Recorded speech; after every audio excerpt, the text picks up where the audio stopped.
जब हम बात करते हैं, लास्ट टाइम हम लोग बात कर रहे थे कि एक वायर है और जिस वायर में करंट आई फ्लो कर रहा था, और हम बात कर रहे थे कि उसके सराउंडिंग में आपके पास मैग्नेटिक फील्ड प्रोड्यूस हो रहा है और magnetic field line in the form of concentric circles होती हैं, और इन मैग्नेटिक फील्ड लाइंस की डायरेक्शन हम किस रूल से निकालते हैं, इन पे टेंजेंट ड्रॉ करें तो क्या होगा, वो हमें मैग्नेटिक फील्ड इंटेंसिटी की डायरेक्शन मिल जाएगी। ये सारी बातें हम लोगों ने कर ली थी और मैग्नेटिक फील्ड लाइंस की प्रॉपर्टीज़ को काफ़ी डिटेल से हम लोगों ने देख लिया था। आज उससे आगे चलते हैं। आज हम दो बड़े इंपॉर्टेंट केस पढ़ेंगे। पहला केस हम ये पढ़ेंगे कि जो टू वायर्स हैं ना, उनमें current flows in same direction.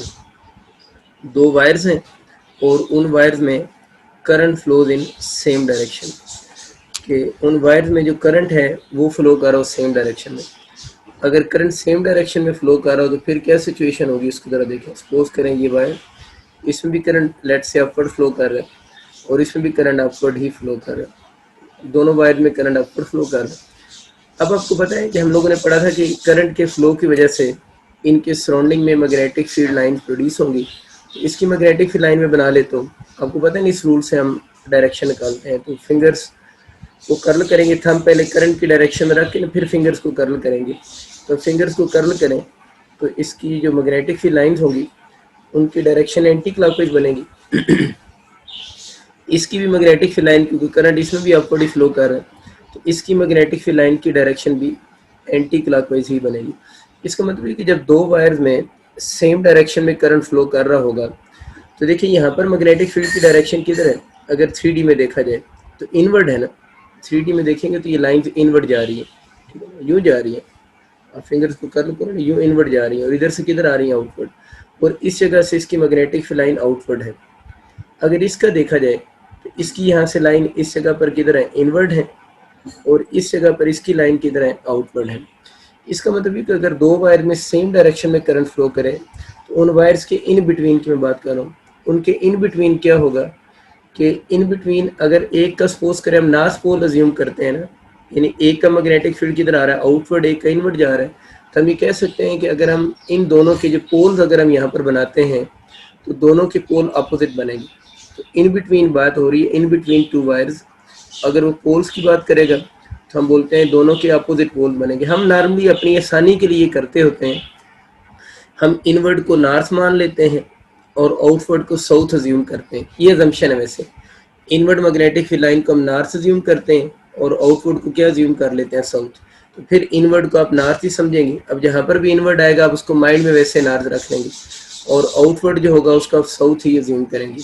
तो इनवर्ड नॉर्थ, आउटवर्ड साउथ, फिर इनवर्ड नॉर्थ, आउटवर्ड साउथ। तो अब देख लें इन बिटवीन वायर्स बात हो रही है कि अगर दो वायर में सेम डायरेक्शन में करंट फ्लो करे तो इन बिटवीन वायर्स फिर कौन से पोल बनेंगे, अपोजिट पोल बनेंगे। अब अगर ये अपोजिट पोल बन रहे हैं तो ये नॉर्थ साउथ को अपनी तरफ क्या करेगा, अट्रैक्ट करेगा मैग्नेटिक फोर्स की वजह से। इसका मतलब ये कि अगर दो वायर में सेम करंट फ्लो करेगा तो वायर्स जो होंगी एक दूसरे को अट्रैक्ट कर रही होंगी। वायर्स अट्रैक्ट करेंगी किस वजह से, ड्यू टू FM लिख सुना, ड्यू टू मैग्नेटिक फोर्स। तो वायर एक दूसरे को अट्रैक्ट कर रही हैं ड्यू टू मैग्नेटिक फोर्स। सबसे इंपॉर्टेंट जो MCQ है वो ये है कि इन दोनों के दरमियान में मैग्नेटिक फील्ड जो होगा वो स्ट्रॉन्ग बनेगा या वीक होगा। देखिए आप अगर 2 डायमेंशन में देख लें तो इसका मैग्नेटिक फील्ड जो आ रहा है वो वैसे तो आउटवर्ड आ रहा है ना, इसका मैग्नेटिक फील्ड इनवर्ड जा रहा है। अगर इसको मैं 2 डायमेंशन में शो करूँ तो इसके मैग्नेटिक फील्ड को सपोज करें अगर मैं अपवर्ड लाइन से शो करता हूँ और इसका मैग्नेटिक फील्ड मुझे डाउनवर्ड लाइन से नहीं शो करना पड़ेगा। वैसे तो ये आउटवर्ड आ रहा है और ये किधर जा रहा है, इनवर्ड है ना। ये तो आपको समझ आ रहा है कि दोनों मैग्नेटिक फील्ड की डायरेक्शन एक दूसरे के अपोजिट है, एक आउटवर्ड है और एक इनवर्ड है। तो हम लोगों ने कहा कि दरमियान में दोनों के मैग्नेटिक फील्ड जो होंगे उन दोनों की डायरेक्शन अपोजिट होगी। एक का मैग्नेटिक फील्ड आउटवर्ड, एक का इनवर्ड। जिस तरह ये दो वेक्टर्स होते हैं ना, अगर इन दो वेक्टर्स की डायरेक्शन आपस में अपोजिट हो तो इनका रिजल्टेंट मिनिमम आएगा, क्योंकि एक दूसरे के इफेक्ट को ये कैंसिल करेंगे, रिजल्टेंट मिनिमम आएगा। यही वजह है कि इन बिटवीन वायर जो होगा वो मैग्नेटिक फील्ड जो होगा वो वीक प्रोड्यूस होगा। In between wire magnetic field क्यों वीक हो जाता है, यहाँ पर दोनों के मैग्नेटिक फील्ड एक दूसरे के इफेक्ट को क्या कर रहे होते हैं, कैंसिल आउट कर रहे होते हैं। इफेक्ट को कैंसिल किस सेंस में कर रहे होंगे, या अब यूँ कह लें कि मैग्नेटिक फील्ड इस वजह से वीक होगा कि दोनों के मैग्नेटिक फील्ड भी एक दूसरे को क्या कर रहे होंगे, अपोज कर रहे होंगे। इस अपोज की बात ना समझिए कि मैग्नेटिक फील्ड एक दूसरे को अपोज कर रहे हैं। अट्रैक्ट करना और चीज़ है। अट्रैक्ट तो किस वजह से कर रहे हैं, नॉर्थ पोल साउथ पोल को अट्रैक्ट कर रहे हैं। लेकिन दोनों के मैग्नेटिक फील्ड की डायरेक्शन तो एक दूसरे के अपोजिट है। एक का मैग्नेटिक फील्ड आउटवर्ड है और इसका मैग्नेटिक फील्ड इनवर्ड है, तो दोनों के मैग्नेटिक फील्ड एक दूसरे को अपोज करेंगे, जिसकी वजह से दोनों के दरमियान में मैग्नेटिक फील्ड जो होगा वो वीक मैग्नेटिक फील्ड प्रोड्यूस होगा। ठीक है, अब अगर आपका एमसीक्यू यूँ आ जाते हैं, डिफरेंट पॉइंट्स बने आ जाते हैं, ए बी और सी पॉइंट बने हुए आ जाते हैं, और आपसे पूछा बताएं किस पॉइंट पे मैग्नेटिक फील्ड सबसे वीक होगा, तो हम बोलेंगे जो बी पॉइंट होगा वहाँ पर मैग्नेटिक फील्ड वीक होगा as compare to A and C, यानी ए और सी से बी पॉइंट पे मैग्नेटिक फील्ड वीक होगा, क्योंकि यहाँ पर उसको अपोज करने वाली कोई चीज़ नहीं है, इधर भी मैग्नेटिक फील्ड को अपोज करने वाली कोई चीज़ नहीं है, तो दरमियान में मैग्नेटिक फील्ड वीक होगा, क्योंकि दोनों के मैग्नेटिक फील्ड एक दूसरे को क्या करेंगे, अपोज करेंगे। तो इसके एमसीक्यू ये आते हैं कि अगर दो वायर में सेम डायरेक्शन में करंट फ्लो करे तो वायर एक दूसरे को अट्रैक्ट करती हैं। अगर पोल पूछेगा तो दोनों के इन बिटवीन वायर्स बातें हो रही, अपोजिट पोल बनेंगे और दरमियान में मैग्नेटिक फील्ड क्या प्रोड्यूस होगा, वीक प्रोड्यूस होगा। वीक मैग्नेटिक फील्ड क्यों प्रोड्यूस हो रहा है कि दोनों के मैग्नेटिक फील्ड एक दूसरे को क्या कर रहे हैं, अपोज कर रहे हैं। अपोज किस सेंस में कर रहे हैं कि मैग्नेटिक फील्ड एक वेक्टर क्वांटिटी है और जब दो वेक्टर की डायरेक्शन अपोजिट होगी तो रिजल्टेंट दरमियान में मिनिमम आएगा। अब बात ये हो रही है कि अगर इन दोनों वायर में करंट करंट फ्लो करे, मैंने तो इधर भी वैसे आई लिखा हुआ है, इधर भी आई लिखा है ना, अगर दोनों वायर में दरमियान में करंट सेम, इस वायर में करंट सेम फ्लो करे, तो किसी भी पॉइंट पे दरमियान में इस पॉइंट को सपोज करें, इस पॉइंट पे जो मैग्नेटिक फील्ड होगा वो कैसे निकालेंगे, I/R से निकालेंगे, वो म्यू नॉट वगैरह में नहीं लगा रहा। इस वायर के यहाँ पर मैग्नेटिक फील्ड किस फार्मूले से निकालेंगे, I/R से। इसका भी यहाँ से किस फार्मूले से निकलेगा, I/R से। तो इन दोनों वायर्स के इन बिटवीन ये वाले जो लाइन होगी, इन दोनों वायर्स के सेंटर में ये जो लाइन बनेगी, फिर इस लाइन पे इसके मैग्नेटिक फील्ड की स्ट्रेंथ, अगर दोनों में करंट सेम है, I भी दोनों का सेम और दोनों के सेंटर की बात हो रही है तो दोनों का डिस्टेंस भी सेम, तो इस सेंटर लाइन पे अगर इन दोनों में करंट सेम फ्लो करे तो दोनों के मैग्नेटिक फील्ड की मैग्नीट्यूड सेम होगी, लेकिन हमें ये तो पता है कि डायरेक्शन अपोजिट है, तो इस सेंटर लाइन पे मैग्नेटिक फील्ड की वैल्यू फिर क्या हो जाएगी, 0 हो जाएगी। ये बस चीज़ें आप लोगों ने याद रखनी कि अगर दो वायर में सेम डायरेक्शन में करंट फ्लो करे तो उनके दरमियान में मैग्नेटिक फील्ड वीक होता है, लेकिन अगर दोनों वायर में equal amount of current flow कर रहा हो, यानी करंट की मैग्नीट्यूड सेम हो, डायरेक्शन भी सेम हो, तो फिर दोनों वायर का जो सेंट्रल पॉइंट होगा वहाँ पर मैग्नेटिक फील्ड की वैल्यू डिक्रीज होते होते 0 की इक्वल हो जाएगी, क्योंकि इस पॉइंट पे अगर हम इस फार्मूले से कैलकुलेट करेंगे तो दोनों के मैग्नेटिक फील्ड की मैग्नीट्यूड सेम आएगी, और अभी हम ये बात समझ चुके हैं कि डायरेक्शन अपोजिट होती है, जिसकी वजह से इस सेंटर लाइन पे मैग्नेटिक फील्ड की वैल्यू क्या होगी, 0 होगी। इसका एक दफ़ा प्यास यूनिवर्सिटी में कुछ यूँ भी एमसीक्यू आया हुआ था, उसने पूछा हुआ था कि एक आपके पास सिलेंड्रिकल वायर है, उसने बोला था कि सिलेंड्रिकल वायर है, इस सिलेंड्रिकल वायर के किस पॉइंट पे मैग्नेटिक फील्ड 0 होगा। उसने यूं पॉइंट लिखे हुए थे, ए पॉइंट था, बी पॉइंट और सी पॉइंट। उसने कहा था एक सिलेंड्रिकल वायर है, उस सिलेंड्रिकल वायर में करंट फ्लो कर रहा है, तो बताएं किस पॉइंट पे मैग्नेटिक फील्ड 0 होगा। तो हम ये कहते हैं कि उस सिलेंड्रिकल वायर के एक्सेस के ऊपर मैग्नेटिक फील्ड 0 होगा। वहाँ पर लफ्ज़ आप लोगों ने चूज़ करना था एक्सेस ऑफ सिलेंड्रिकल वायर, कि जो सिलेंड्रिकल वायर्स है ना उनके एक्सेस के ऊपर बी की वैल्यू क्या होनी चाहिए, 0 होनी चाहिए। यहाँ क्यों बी 0 होना था, अब जरा इमेजिन करो ना, यहाँ पर चार्जेस फ्लो कर रहे हैं, करंट फ्लो करने का मतलब क्या फ्लो कर रहे हैं, चार्जेस फ्लो कर रहे हैं, तो हर चार्ज का सेंटर जब बनेगा, इसका सेंटर इसका सेंटर, अब दो ही समझ लो ना कि यू करंट फ्लो करता जा रहा है ना, तो इस साइड के जो चार्जेस होंगे और इस साइड के जो चार्जेस होंगे, इस जगह पर इसका जो मैग्नेटिक फील्ड बनेगा, ये बात हो रही है ना। यूँ समझने कि ये जो चार्जेस है ना, अब इसके अंदर यू चार्जेस आपको शो हो रहे हैं, मैंने 2 बनाए, वैसे तो बहुत सारे होंगे ना, लेकिन हर एक का यहाँ पर इसका अगर नॉर्थ बन रहा है सॉरी, अगर इसका साउथ बन रहा है तो इसका इधर क्या बनेगा, नॉर्थ। हर एक के इस सेंटर लाइन पे अपोजिट पोल बनेंगे। अब क्योंकि वो एक ही सिलेंड्रिकल वायर है तो उसमें तो अंडरस्टूड है कि करंट क्या फ्लो करेगा, सेम ही फ्लो करेगा, तो सबका मैग्नेटिक फील्ड इस सेंटर लाइन के ऊपर किसके इक्वल होगा, 0 होगा, क्योंकि एक दूसरे को वो कैंसिल कर देंगे। तो बी और सी पॉइंट के ऊपर मैग्नेटिक फील्ड 0 की इक्वल नहीं होगा, बल्कि एक्सेस ऑफ सिलेंडर के ऊपर मैग्नेटिक फील्ड 0 होगा, और इसकी वही रीज़न है जो यहाँ पर मैग्नेटिक फील्ड 0 होने की रीज़न। मैंने ज़्यादा इस पर बात नहीं की, आप लोगों ने यही सेम कंसेप्ट इस जगह पर भी अप्लाई करेंगे, और यूँ सोचें जिस तरह ये करंट फ्लो कर रहा है इसके अंदर भी यूँ करंट फ्लो कर रहे हैं, सेंटर लाइन के ऊपर आकर सबके मैग्नेटिक फील्ड एक दूसरे के इफेक्ट को कैंसिल आउट कर देंगे और नेट मैग्नेटिक फील्ड 0 की इक्वल हो जाएगा। बहुत आसान सा कंसेप्ट है। इसका केस 2 भी ले लेते हैं। केस 2 में हम ये ले लेते हैं कि जो करंट है flows in opposite direction, current flows in opposite direction, कि करंट जो है वो अपोजिट डायरेक्शन में अगर फ्लो करे। आपके यूएचएस में उसने ये एमसीक्यू पूछा हुआ है कि दरमियान में मैग्नेटिक फील्ड क्या होगा, तो हम बोलते हैं दरमियान में मैग्नेटिक फील्ड वीक होगा। अगर वायर में करंट अपोजिट डायरेक्शन में फ्लो करे तो अब देखते हैं फील्ड की क्या सिचुएशन बनेगी। सपोज करें कि ये वाली वायर है, इसमें करंट चले मैं अपवर्ड ही बना लेता हूँ, और ये वाली वायर है, इसमें करंट मैं डाउनवर्ड बना रहा हूँ। अब जिस वायर में करंट अपवर्ड फ्लो कर रहा है उसमें तो आपको कोई कन्फ्यूजन नहीं, इसकी वैसी मैग्नेटिक फील्ड लाइन बनेगी जैसे अभी आप लोगों ने बनाई है, यानी इसकी magnetic field line anti clockwise होगी। ये कंसेप्ट कल मैंने आपको बता दिया था कि ये जो हम डायरेक्शन ले रहे होते हैं हम टॉप व्यू ले रहे होते हैं, और टॉप व्यू कौन सा होता है जो आपको पेपर के ऊपर नजर आ रहा है वो असल में टॉप व्यू ही उसको कहते हैं। ये नहीं कि आप उसको टॉप के ऊपर जाके देखना शुरू कर दें, ये जो पेपर पे नजर आता है ये टॉप व्यू होता है।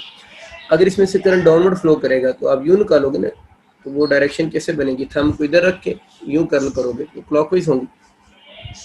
तो इसकी जो मैग्नेटिक फील्ड लाइन बनेगी वो आपके पास क्लॉकवाइज होंगी। तो ये देख लें, मैं क्लॉकवाइज इसके एरोज लगा दिए। अब मैंने आपको समझाने के लिए वैसे बात की, ये कोई प्रॉपर रूल नहीं है कि हमें ये तो पता है ना कि एरोज मैग्नेटिक फील्ड की डायरेक्शन शो करे, तो मैंने आसानी के लिए बोल दिया था कि इनवर्ड को हम नॉर्थ मार्क किया करेंगे और आउटवर्ड को हम साउथ मार्क किया करेंगे, just for sake of simplicity. तो देखिए ये आपके पास किधर जा रहा है, इनवर्ड है, इनवर्ड है ना, तो इनवर्ड को हम क्या बोलते हैं, नॉर्थ। ये भी इनवर्ड ही है, इस पर भी क्रॉस लगा दें, ये क्या होगा, नॉर्थ। इस तरफ क्या आ रहा है, ये आउटवर्ड है, इसको साउथ बोलेंगे। इधर भी मैग्नेटिक फील्ड आउटवर्ड है, इसको साउथ बोलेंगे। तो अब अगर वही बातें मैं सारी दोबारा रिपीट करूं कि अब भी अगर वही बातें करें कि इन बिटवीन वायर्स क्या हो रहा होगा, इन बिटवीन वायर्स पहले आप लोगों ने लिखा था कि अपोजिट पोल बनेंगे। यहाँ पर तो देखें मैग्नेटिक फील्ड की डायरेक्शन सेम है ना, देखिए इसका मैग्नेटिक फील्ड अगर इनवर्ड है तो इसका मैग्नेटिक फील्ड भी कितना इनवर्ड है, तो दरमियान में कौन से पोल बनते हैं, सेम पोल बनते हैं, यानी या दोनों के नॉर्थ बनेंगे या दोनों के साउथ बनेंगे, जिस तरह इस केस में नॉर्थ बन रहे हैं। अब मसला ये कि सेम पोल जो होंगे वो एक दूसरे को मैग्नेटिक फोर्स की वजह से अट्रैक्ट करेंगे, रिपेल, नॉर्थ नॉर्थ को रिपेल करता है। इसका मतलब ये होगा कि ये जो दोनों वायर्स होंगी, वायर जो होंगी वो रिपेल ईच अदर, वायर एक दूसरे को रिपेल कर रही होंगी due to force called magnetic force. तो वायर एक दूसरे को रिपेल करेंगी, किस वजह से, मैग्नेटिक फोर्स की वजह से। अब देखना ये कि दोनों के दरमियान में मैग्नेटिक फील्ड स्ट्रांग होगा या वीक होगा।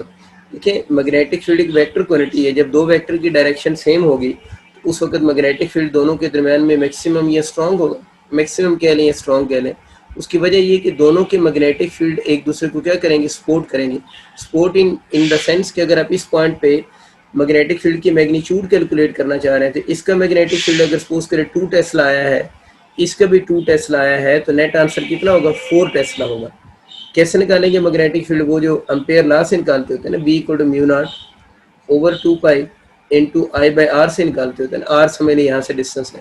तो इस वायर का अगर 2 टेस्ला है, इसका भी 2 टेस्ला है, तो यहाँ पर 2 + 2 कितना हो जाएगा, 4 टेस्ला हो जाएगा। ये असल में कॉमन एमसीक्यू है जो ज़्यादातर यूनिवर्सिटी में रिपीट होते हैं कि वायर में करंट अगर सेम डायरेक्शन में फ्लो करे तो फिर उसका कैसा बिहेवियर होगा, और अगर वायर में करंट अपोजिट डायरेक्शन में फ्लो करे तो फिर आप लोगों ने क्या ऑप्शन चूज़ करना है।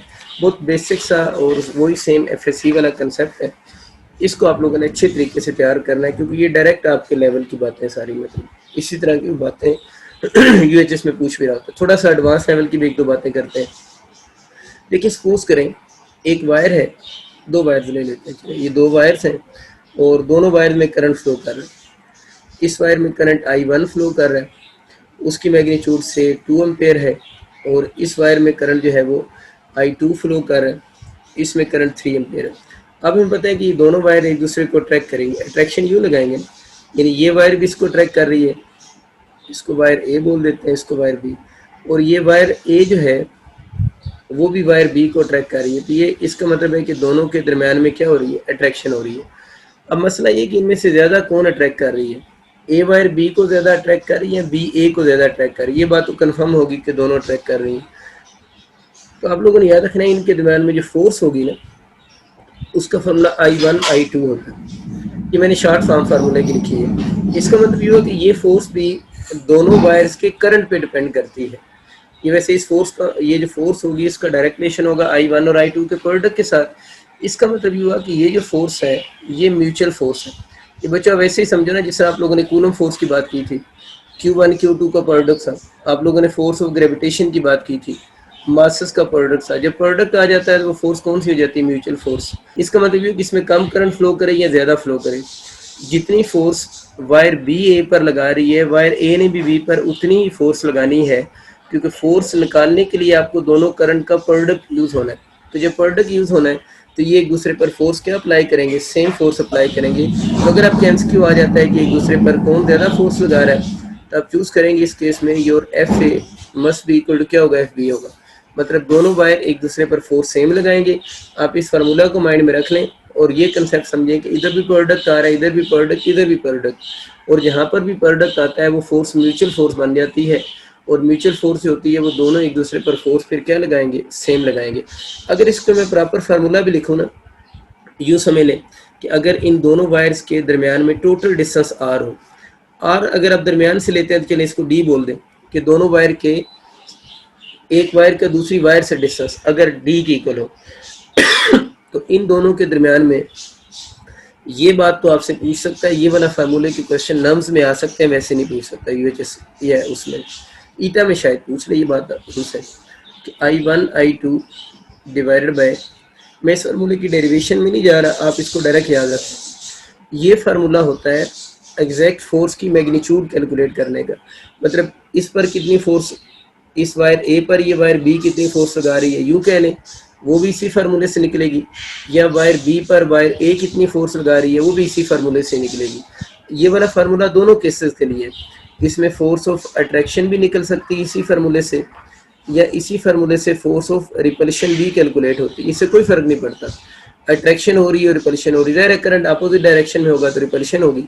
मैं कहना ये चाह रहा हूँ कि अगर ये दो वायर्स हैं, अगर इनमें करंट अपोजिट डायरेक्शन में है तो ये इसको रिपेल कर रही है, तो इसने भी इसको क्या करना है? रिपेल ही करना है ना। फिर अगर करंट अपोजिट डायरेक्शन में होगा तो अट्रैक्शन या रिपल्शन दोनों इसी फार्मूले से निकलेंगी।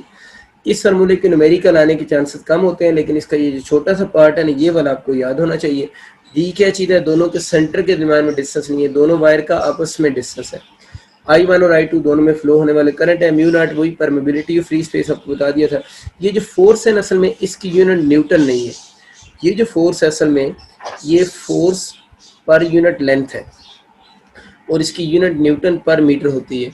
इसके अगर कभी सपोज करें किसी यूनिवर्सिटी में क्वेश्चन आ जाएगा तो आप लोगों ने कन्फ्यूज नहीं होना। जब भी वायर्स के दरमियान क्वेश्चन आएगा तो आपको फोर्स पर यूनिट लेंथ पूछी होगी, तो आप लोगों ने फोर्स पर यूनिट लेंथ इसी फार्मूला से कैलकुलेट करनी है। अब कुछ बच्चे कहते हैं सर फोर्स कैसे कैलकुलेट करनी है? तो अगर आप फोर्स कैलकुलेट करना चाह रहे हैं, अब पहली बात तो फोर्स आपसे पूछेगा नहीं, फोर्स पर यूनिट लेंथ ही पूछता है, तो कोई मसला नहीं है। आप इसको mu naught I1 I2 divide by 2 pi D, और जो भी इस वायर की लेंथ की मैंने उसको यहाँ पर पुट कर देंगे, इस तरफ लेंथ ले आएंगे तो ये फोर्स बन जाएगी। अदरवाइज वो आपसे जब पूछेगा तो वो, चलो मैं इसको F9 बोल देता हूँ तो ये असल में होती फोर्स पर यूनिट लेंथ ही है, ठीक है। और अगर आप लेंथ कौन सी? इन वायर की लेंथ, इस वायर की लेंथ को L बोल रहा हूँ, ठीक। दोनों वायर की लेंथ हम सेम ही लेते हैं जो आपस में इंटरेक्ट कर रही होती है ना। तो ये एक छोटा सा कंसेप्ट आप लोगों ने याद रखना है कि इसका मतलब ये हो कि in short whatever the current is flowing, दोनों एक दूसरे पर फोर्स जो होंगी वो सेम ही लगाएंगे। ये बातें आप लोगों ने याद रखनी है। चंद और छोटी छोटी बातें करते हैं। देखें, अब वही कल वाली बातें वैसे मैं रिपीट कर रहा हूँ। अगर एक वायर में करंट अपवर्ड फ्लो कर रहा हूँ और वो आपसे कह दे क्वेश्चन में एक वायर में करंट डाउनवर्ड फ्लो कर रहा है, इस वायर में करंट I1 है, इस वायर में करंट I2 है, वो डाउनवर्ड फ्लो कर रहा है, और कहता है कि इस वायर में ये जो करंट है वो इलेक्ट्रॉनिक करंट है, यानी एक वायर में जो है वो इलेक्ट्रॉनिक करंट है और इस वायर में जो करंट फ्लो कर रहा है वो कन्वेंशनल करंट है। तो आपसे पूछता ये है कि दो वायर्स हैं और दोनों वायर में करंट की डायरेक्शन अपोजिट है, एक में इलेक्ट्रॉनिक करंट है, एक में कन्वेंशनल करंट है। बताएं दोनों वायर एक दूसरे को अट्रैक्ट करेंगी या रिपेल करेंगी? तो मैंने आपको बताया कि जब मैग्नेटिक फील्ड लाइंस की डायरेक्शन बनानी हो तो मैग्नेटिक फील्ड लाइन की डायरेक्शन हम किस डायरेक्शन के लिए बनाते हैं? इलेक्ट्रॉनिक करंट को यूज़ करके नहीं बनाते, बल्कि कन्वेंशनल करंट को यूज़ करके बनाते हैं। जिसका मतलब ये हो कि अगर आपको इलेक्ट्रॉनिक करंट की डायरेक्शन गिवन भी है तो आप इसको क्रॉस कर देंगे। आप लोगों ने यहाँ से भी कन्वेंशनल करंट की डायरेक्शन लेनी है और कन्वेंशनल करंट इसका फिर किधर होगा? अपवर्ड होगा। अगेन क्या बात हुई कि दोनों वायर में current flows in same direction, तो दोनों वायर एक दूसरे को अब क्या करेंगी? अट्रैक्ट ही करेंगी। इसका मतलब एक में कन्वेंशनल एक में इलेक्ट्रॉनिक, तो फिर क्या होगी? अट्रैक्शन ही होगी। अगर दोनों वायर में करंट किस में होगा? अपोजिट डायरेक्शन में होगा। फिर रिपीट कर दे तो हालांकि ज़रूरत नहीं है। अगर इस वायर में करंट I1, इस वायर में करंट I2 अगेन वही बात है, मैं कन्वेंशनल करंट को सीसी लिखा करूँगा और इलेक्ट्रॉनिक करंट को बच्चों में ईसी लिखा करूँगा। ये आप लोगों ने खुद एब्रीविएशन याद रखनी है, ये कोई स्टैंडर्ड रूल नहीं वैसे लिखना। Conventional current CC, electronic current EC. दोनों वायर में करंट सेम डायरेक्शन में फ्लो कर रहा है, एक में कन्वेंशनल एक में इलेक्ट्रॉनिक। बताएं अट्रैक्ट करेंगी रिपेल करेंगी? आप इसको चेंज करके डायरेक्शन को नीचे करेंगे तो जो डायरेक्शन वो आपको सेम बता रहा है असल में वो डायरेक्शन एक दूसरे के अपोजिट है, तो ये दोनों वायर एक दूसरे को फिर क्या करेंगी? रिपेल कर रही होंगी। तो उम्मीद आपको ये कंसेप्ट समझ आ चुका होगा कि अगर इलेक्ट्रॉनिक और कन्वेंशनल की बात हो जाए तो उसको आप लोगों ने कंसेप्ट को थोड़ा मिक्स नहीं होने देना, आसान सी बात है, उसको आप लोग देख सकते हैं। अच्छा, एक और छोटी सी बात करते हैं। देखिए ये भी तो हो सकता है ना, इसमें अब आपको इतना मसला नहीं बनेगा चेंज करने में। सपोज करें वो कहता है इस वायर में और इस वायर में करंट फ्लो कर रहा है, इसमें I1 करंट है, इसमें I2 करंट है, इसमें भी इलेक्ट्रॉनिक करंट है, इसी में इलेक्ट्रॉनिक करंट, और इस वायर में भी इलेक्ट्रॉनिक करंट है। बताएं ये दोनों वायर अट्रैक्ट करेंगे रिपेल करेंगी? देखिए अगर आप ये सोचते हैं कि मैं इसकी डायरेक्शन चेंज करूं इसकी डायरेक्शन चेंज करूं तो चले कर लें, ना भी चेंज करें बात तो एक ही है, जब इसकी चेंज होगी तो इसकी भी तो चेंज हो जाएगी ना। तो अगर दोनों में इलेक्ट्रॉनिक करंट हो, ये बात अपनी जगह बिल्कुल ठीक है, मैग्नेटिक फील्ड लाइन ड्रॉ करनी होगी तो कन्वेंशनल डायरेक्शन बनानी पड़ेगी। लेकिन अगर वो सिर्फ अट्रैक्शन या रिपल्शन की बात करता है तो फिर आप ना भी चेंज करें तो कोई फ़र्क नहीं पड़ता अगर दोनों में करंट की नेचर सेम हो। अगर इसमें इलेक्ट्रॉनिक है इसमें इलेक्ट्रॉनिक है तो करंट सेम डायरेक्शन में, हमें पता चल गया कि ये एक दूसरे को क्या करेंगे? रिपेल करेंगी। अब अगर अब कुछ बच्चा सोच रहा है हमने कन्वेंशन में क्यों नहीं कन्वर्ट कर लिया, अब कर ले कन्वर्ट। इसकी डायरेक्शन डाउनवर्ड, इसकी डायरेक्शन भी डाउनवर्ड, तो फिर कन्वेंशनल करंट की डायरेक्शन सेम होगी ना, तो फिर भी तो एक दूसरे को ये दोनों क्या करेंगी? रिपेल ही करेंगी। तो इसलिए मैं ये कह रहा था कि अगर दोनों में करंट की डायरेक्शन सेम हो, करंट की जो नेचर है वो सेम हो, दोनों में इलेक्ट्रॉनिक ही हो, तो फिर आपको डायरेक्शन चेंज करें या ना करें इससे कोई फ़र्क नहीं पड़ता, एक ही बात रहती है। एक कम्बिनेशन का क्वेश्चन करते हैं एक आधा और। देखिए सपोज करें एक वायर ए है इसके साथ मैं एक और वायर बी बना देता हूँ, ये वायर बी है, इसके साथ एक और वायर सी बना देते हैं। हम ये समझ रहे हैं कि तीनों वायर्स में करंट सेम डायरेक्शन में, सॉरी करंट की मैग्नीट्यूड सेम है ना, आई करंट फ्लो कर रहा है, इसमें भी आई, इसमें भी आई, इसमें भी आई। तो आपसे क्वेश्चन वो ये पूछ रहा है कि वायर बी पर लगने वाली नेट फोर्स की डायरेक्शन क्या होगी, यानी वायर बी जो है उस पर नेट फोर्स की डायरेक्शन क्या होगी। अब ज़रा ये रूल अप्लाई करें कि वायर ए जो है वो बी को अट्रैक्ट करेगी या रिपेल करेगी। ज़रा ए और बी में करंट सेम है। अब मैं जब करंट की बात नहीं कर रहा तो इसका मतलब है कि वो करंट आपका इलेक्ट्रॉनिक ही करंट, सॉरी कन्वेंशनल करंट होगा, वो इलेक्ट्रॉनिक करंट कंसीडर नहीं होगा उस केस में। तो इसमें देख लेना, इसमें दोनों में करंट अगर सेम डायरेक्शन में फ्लो कर रहे हैं, इधर इलेक्ट्रॉनिक हो या कन्वेंशनल हो, तो इसमें रिपल्शन नहीं होगी, बल्कि इसमें तो इस केस में क्या होगी? अट्रैक्शन होगी। अच्छा, इसको देख रहे हैं कि अब 3 कम्बिनेशन आ गए ना, अगर तीनों के कम्बिनेशन आ गए तो ए और बी दोनों में करंट जो है वो सेम डायरेक्शन में फ्लो कर रहा है। अगर सेम डायरेक्शन में फ्लो कर रहा है तो इन दोनों के दरम्यान में ए जो होगी वो बी को अट्रैक्ट करेगी, क्योंकि आप लोगों ने नेट फोर्स बी पे बतानी है कितनी होगी। तो हम लोग ये कह रहे हैं कि अगर इन दोनों में करंट सेम डायरेक्शन है, जिससे इन दोनों में सेम था, तो अट्रैक्शन हो रही है, तो ए ने बी को अपनी तरफ क्या किया? अट्रैक्ट किया। ठीक है, तो ए की वजह से बी पर फोर्स टुवर्ड्स आपके पास लेफ्ट साइड पे लग रही है। अब अगर आप देखें कि ये जो सी है वो बी को क्या करेगी? बी और सी में देखिए करंट किस डायरेक्शन में है? अपोजिट डायरेक्शन में है। अगर अपोजिट डायरेक्शन में है तो जो बी है उसने सी को क्या करना है? रिपेल करना है ना। देखिए अगर मैं सी की तरफ एरो बनाता तो सी ने बी को अट्रैक्ट करना था, जिस तरह मैंने ए की तरफ एरो बनाया है ना, तो ए जो है वो बी को अपनी तरफ अट्रैक्ट कर रहा है। अगर सी अट्रैक्ट करता तो ये एरो उधर होना था। अब सी जो है वो बी को क्यों रिपेल कर रहा है? क्योंकि दोनों में करंट की डायरेक्शन अपोजिट है। अगर अपोजिट है तो इसका मतलब है सी जो है वो बी को क्या कर रहा है? रिपेल कर रहा है। अब देखें बी पर नेट फोर्स किस डायरेक्शन में लग रही है, तो आपको आइडिया हो रहा है कि इस पर जो नेट फोर्स होगी वो टुवर्ड्स किधर लगेगी? ए लगेगी। ये वाली फोर्स की डायरेक्शन भी टुवर्ड्स लेफ्ट साइड, इस फोर्स की डायरेक्शन भी टुवर्ड्स लेफ्ट साइड। तो बी पर अगर वो बात करेगा, इस बी पर जो फोर्स होगी, इस पर जो नेट फोर्स होगी वो टुवर्ड्स ए होगी। ये बातें कब हुई हैं? जब तीनों वायर में करंट एक ही जैसा होगा, या इलेक्ट्रॉनिक होगा या क्या होगा? कन्वेंशनल होगा। अगर वायर किसी में करंट की डायरेक्शन वो चेंज भी कर देता है तो फिर आप लोगों ने मतलब वो गेस कर लेना है कि आप उस इलेक्ट्रॉनिक को पहले क्या बना लेंगे? कन्वेंशनल बनाकर उसका आंसर कर देंगे। एक और देख लें छोटा सा क्वेश्चन, सेम ही क्वेश्चन है कि सपोज करें ये वायर्स हैं और इन तीनों वायर्स में करंट सेम डायरेक्शन में फ्लो कर रहा है, और सेम उसका क्वेश्चन है कि इसमें आप लोगों ने इन वायर्स में पहली बात तो चलो सारों में सेम करंट फ्लो करवाते हैं, इसमें भी करंट आई है, इसमें भी करंट आई है, इसमें भी करंट आई फ्लो कर रहा है, तीनों वायर में करंट सेम डायरेक्शन फ्लो कर रहा है। वायर बी पर लगने वाली नेट फोर्स बतानी है, तो जाहिर है ए जो होगा वो बी को अपनी तरफ अट्रैक्ट करेगा, जो सी होगा वो भी बी को अपनी तरफ क्या करेगा, अट्रैक्ट करेगा। इसका मतलब ये हुआ कि अगर इन दोनों वायर में करंट सेम है तो जितनी अट्रैक्शन सी की है उतनी अट्रैक्शन बी की भी है, क्योंकि करंट फोर्स किससे निकलेगी, ये जो फोर्स अट्रैक्शन की है ना, ये फोर्स प्रोडक्ट से आएगी ना। तो इन दोनों का प्रोडक्ट और इन दोनों का प्रोडक्ट सेम है, इसका मतलब जितनी इस तरफ अट्रैक्शन है उतनी इस तरफ भी अट्रैक्शन है। तो इस केस में इस वायर बी पर जो लगने वाली नेट फोर्स किसकी इक्वल होगी, जीरो होगी, क्योंकि इस पर ये दोनों फोर्सेस एक दूसरे के इफेक्ट को कैंसिल कर देंगी।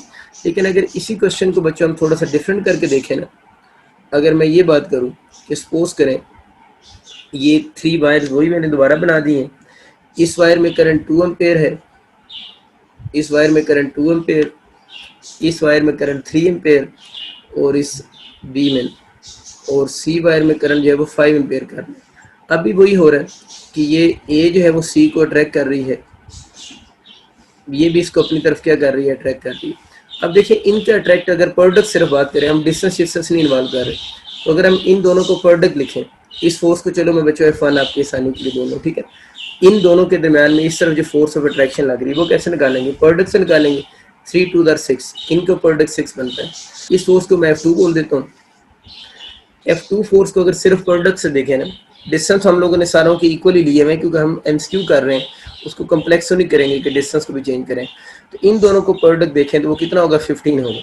5 × 3 15, इसका मतलब कि इस तरफ जो फोर्स है वो 15 है, इस तरफ फोर्स जो है उसका प्रोडक्ट कितना आ रहा है, 6 आ रहा है। तो इसका मतलब ये होगा कि इस बी पर जो फोर्स होगी, अब बी पर नेट फोर्स 0 की इक्वल नहीं होगी, बल्कि इस केस में इस बी पर नेट फोर्स लगेगी टुवर्ड्स सी, यानी नेट फोर्स इस पर लगेगी और वो नेट फोर्स किधर होगी, टुवर्ड्स सी की डायरेक्शन में होगी।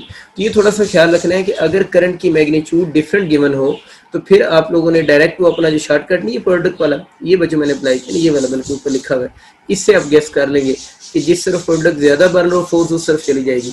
डिस्टेंस का इशू नहीं बनेगा आपको, डिस्टेंस के जब क्वेश्चन अगर इन केस आ जाते हैं तो डिस्टेंस आप लोगों को सेम ही गिवन होंगे, डिस्टेंस का कोई इतना मेजर इशू नहीं होगा, ठीक है, क्योंकि ज़ाहिर है हमारे कोर्स में वो फार्मूला तो इंक्लूड नहीं है जो थोड़ी देर पहले मैंने लिखा था, तो इसलिए आप लोग प्रोडक्ट से ही इजीली इसका आंसर कर सकते हैं, इसमें आपको इशू उम्मीद है इंशाल्लाह नहीं होगा, ठीक है।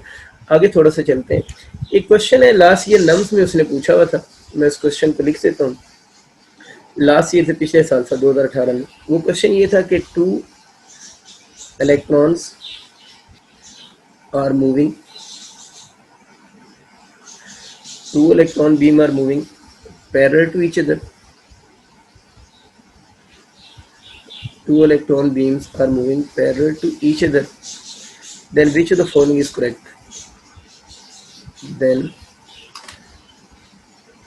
which of the following is correct।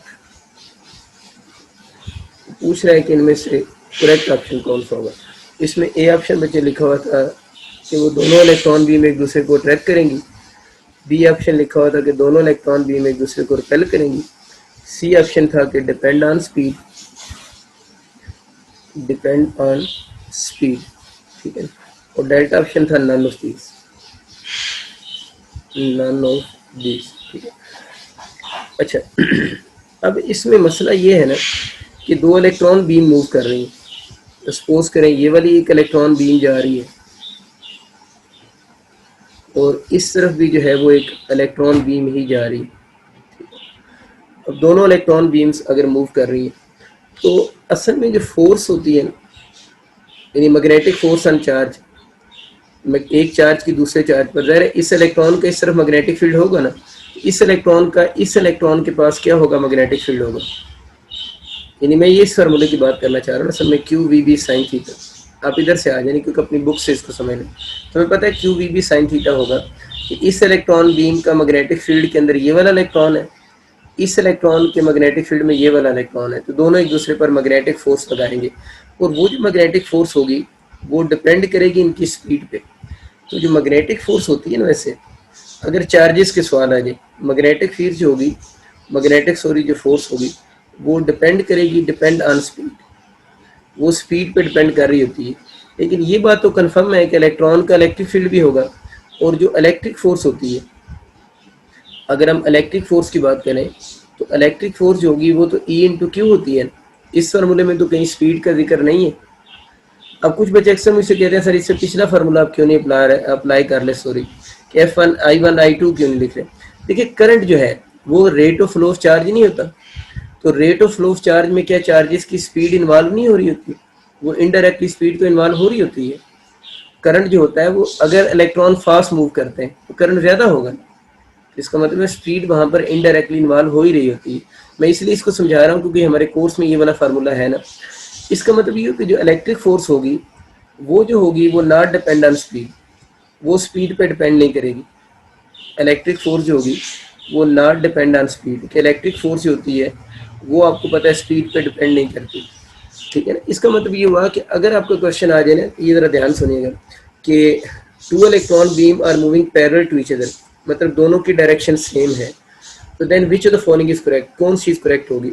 Electron beam parallel है, हम पढ़ चुके हैं कि दोनों के दरमियान में मैग्नेटिक फील्ड क्या प्रोड्यूस होगा, वीक होगा ना, दरमियान में मैग्नेटिक फील्ड वीक होगा और साइड पे मैग्नेटिक फील्ड क्या होगा, स्ट्रांग होगा। और फोर्स हमेशा लगती है स्ट्रॉन्ग मैग्नेटिक फील्ड से टुवर्ड्स वीक मैग्नेटिक फील्ड की तरफ, ये रूल भी आपको पता होगा। यहाँ पर दरमियान में तो वीक मैंने पढ़ा दिया, साइड पे स्ट्रॉन्ग भी पढ़ा दिया। ये रूल भी याद रखना है, जो मैग्नेटिक फोर्स होती है उसकी डायरेक्शन होती है स्ट्रॉन्ग फील्ड से टुवर्ड्स वीक मैग्नेटिक फील्ड की तरफ। तो बाहर स्ट्रॉन्ग इधर भी स्ट्रॉन्ग, दरमियान में वीक, तो स्ट्रॉन्ग से towards weak magnetic field force लगेगी अगर इलेक्ट्रॉन बीम पैरेलल मूव कर रही होगी। तो इसमें मसला ये है कि अगर इस सवाल में ये वाला ऑप्शन ना होता ना डिपेंड ऑन स्पीड, अगर ये वाला ऑप्शन डिपेंड ऑन स्पीड वाला ना होता तो हम ये कहते हैं कि two electron beam are moving parallel to each other, then which of the following is correct, हम कहते हैं ये अट्रैक्ट ही कर रही हैं। लेकिन अगर डिपेंड ऑन स्पीड वाला ऑप्शन आ जाए तो फिर आप लोगों ने depend on speed option choose करना है। उसकी वजह यह है कि जो मैग्नेटिक फोर्स होगी वो स्पीड पे डिपेंड करेगी और इलेक्ट्रिक फोर्स जो वो स्पीड पे डिपेंड नहीं करती। अब इन दोनों इलेक्ट्रॉन के दरमियान में जो मैग्नेटिक फोर्स है इस वक्त मैं बच्चों बात ये कर रहा हूँ, जो मैग्नेटिक फोर्स है इस सिचुएशन में जो सामने लिखी हुई वो तो अट्रैक्शन की है, मैग्नेटिक फोर्स अट्रैक्शन की है, लेकिन इन दोनों के दरमियान में जो इलेक्ट्रिक फोर्स है वो रिपल्शन की नहीं होगी। ये बात अपनी जगह बिल्कुल ठीक है कि magnetic force in general electric force से स्ट्रांग होती है, मैग्नेटिक फोर्स इलेक्ट्रिक फोर्स से इन जनरल स्ट्रांग होती है, लेकिन मैग्नेटिक फोर्स स्टिल किस पे डिपेंड करती है, स्पीड पे भी तो डिपेंड करती है ना। तो अगर आप इमेजिन करो कि इन चार्जेस की स्पीड बिल्कुल ही कम हो जाए, यानी वेरी वेरी स्लो स्पीड हो जाए, तो उस वक्त जो होगी वो इलेक्ट्रिक फोर्स डोमिनेट कर जाएगी किस फोर्स से, मैग्नेटिक फोर्स से, और उस वक्त बजाय अट्रैक्शन के क्या शुरू हो जाएगी, रिपल्शन शुरू हो जाएगी। तो इसलिए आप लोगों ने जब ये एमसीक्यू आता है ना कि two electron beam are moving parallel to each other then which of the following is correct, तो अगर डिपेंड ऑन स्पीड का ऑप्शन हो तो आप इसको चूज करेंगे। अगर सपोज करें डिपेंड ऑन स्पीड का ऑप्शन नहीं है, यानी डिपेंड ऑन स्पीड की तरफ मतलब आने का ये है कि उसने इस कंसेप्ट को अप्लाई करने की कोशिश की है कि बच्चे को ये कंसेप्ट क्लियर हो, तब उसने ये वाला सी ऑप्शन लिखा हुआ है। लेकिन अगर डिपेंड ऑन स्पीड वाला ऑप्शन ही नहीं है तो फिर आप लोगों ने ऑप्शन क्या चूज करना है, फिर आप अट्रैक्ट ही चूज करेंगे। फिर आप अट्रैक्ट क्यों चूज कर रहे हैं, क्योंकि इन जनरल तो हमें पता है मैग्नेटिक फोर्स स्ट्रॉन्गर होती है किससे, इलेक्ट्रिक फोर्स से।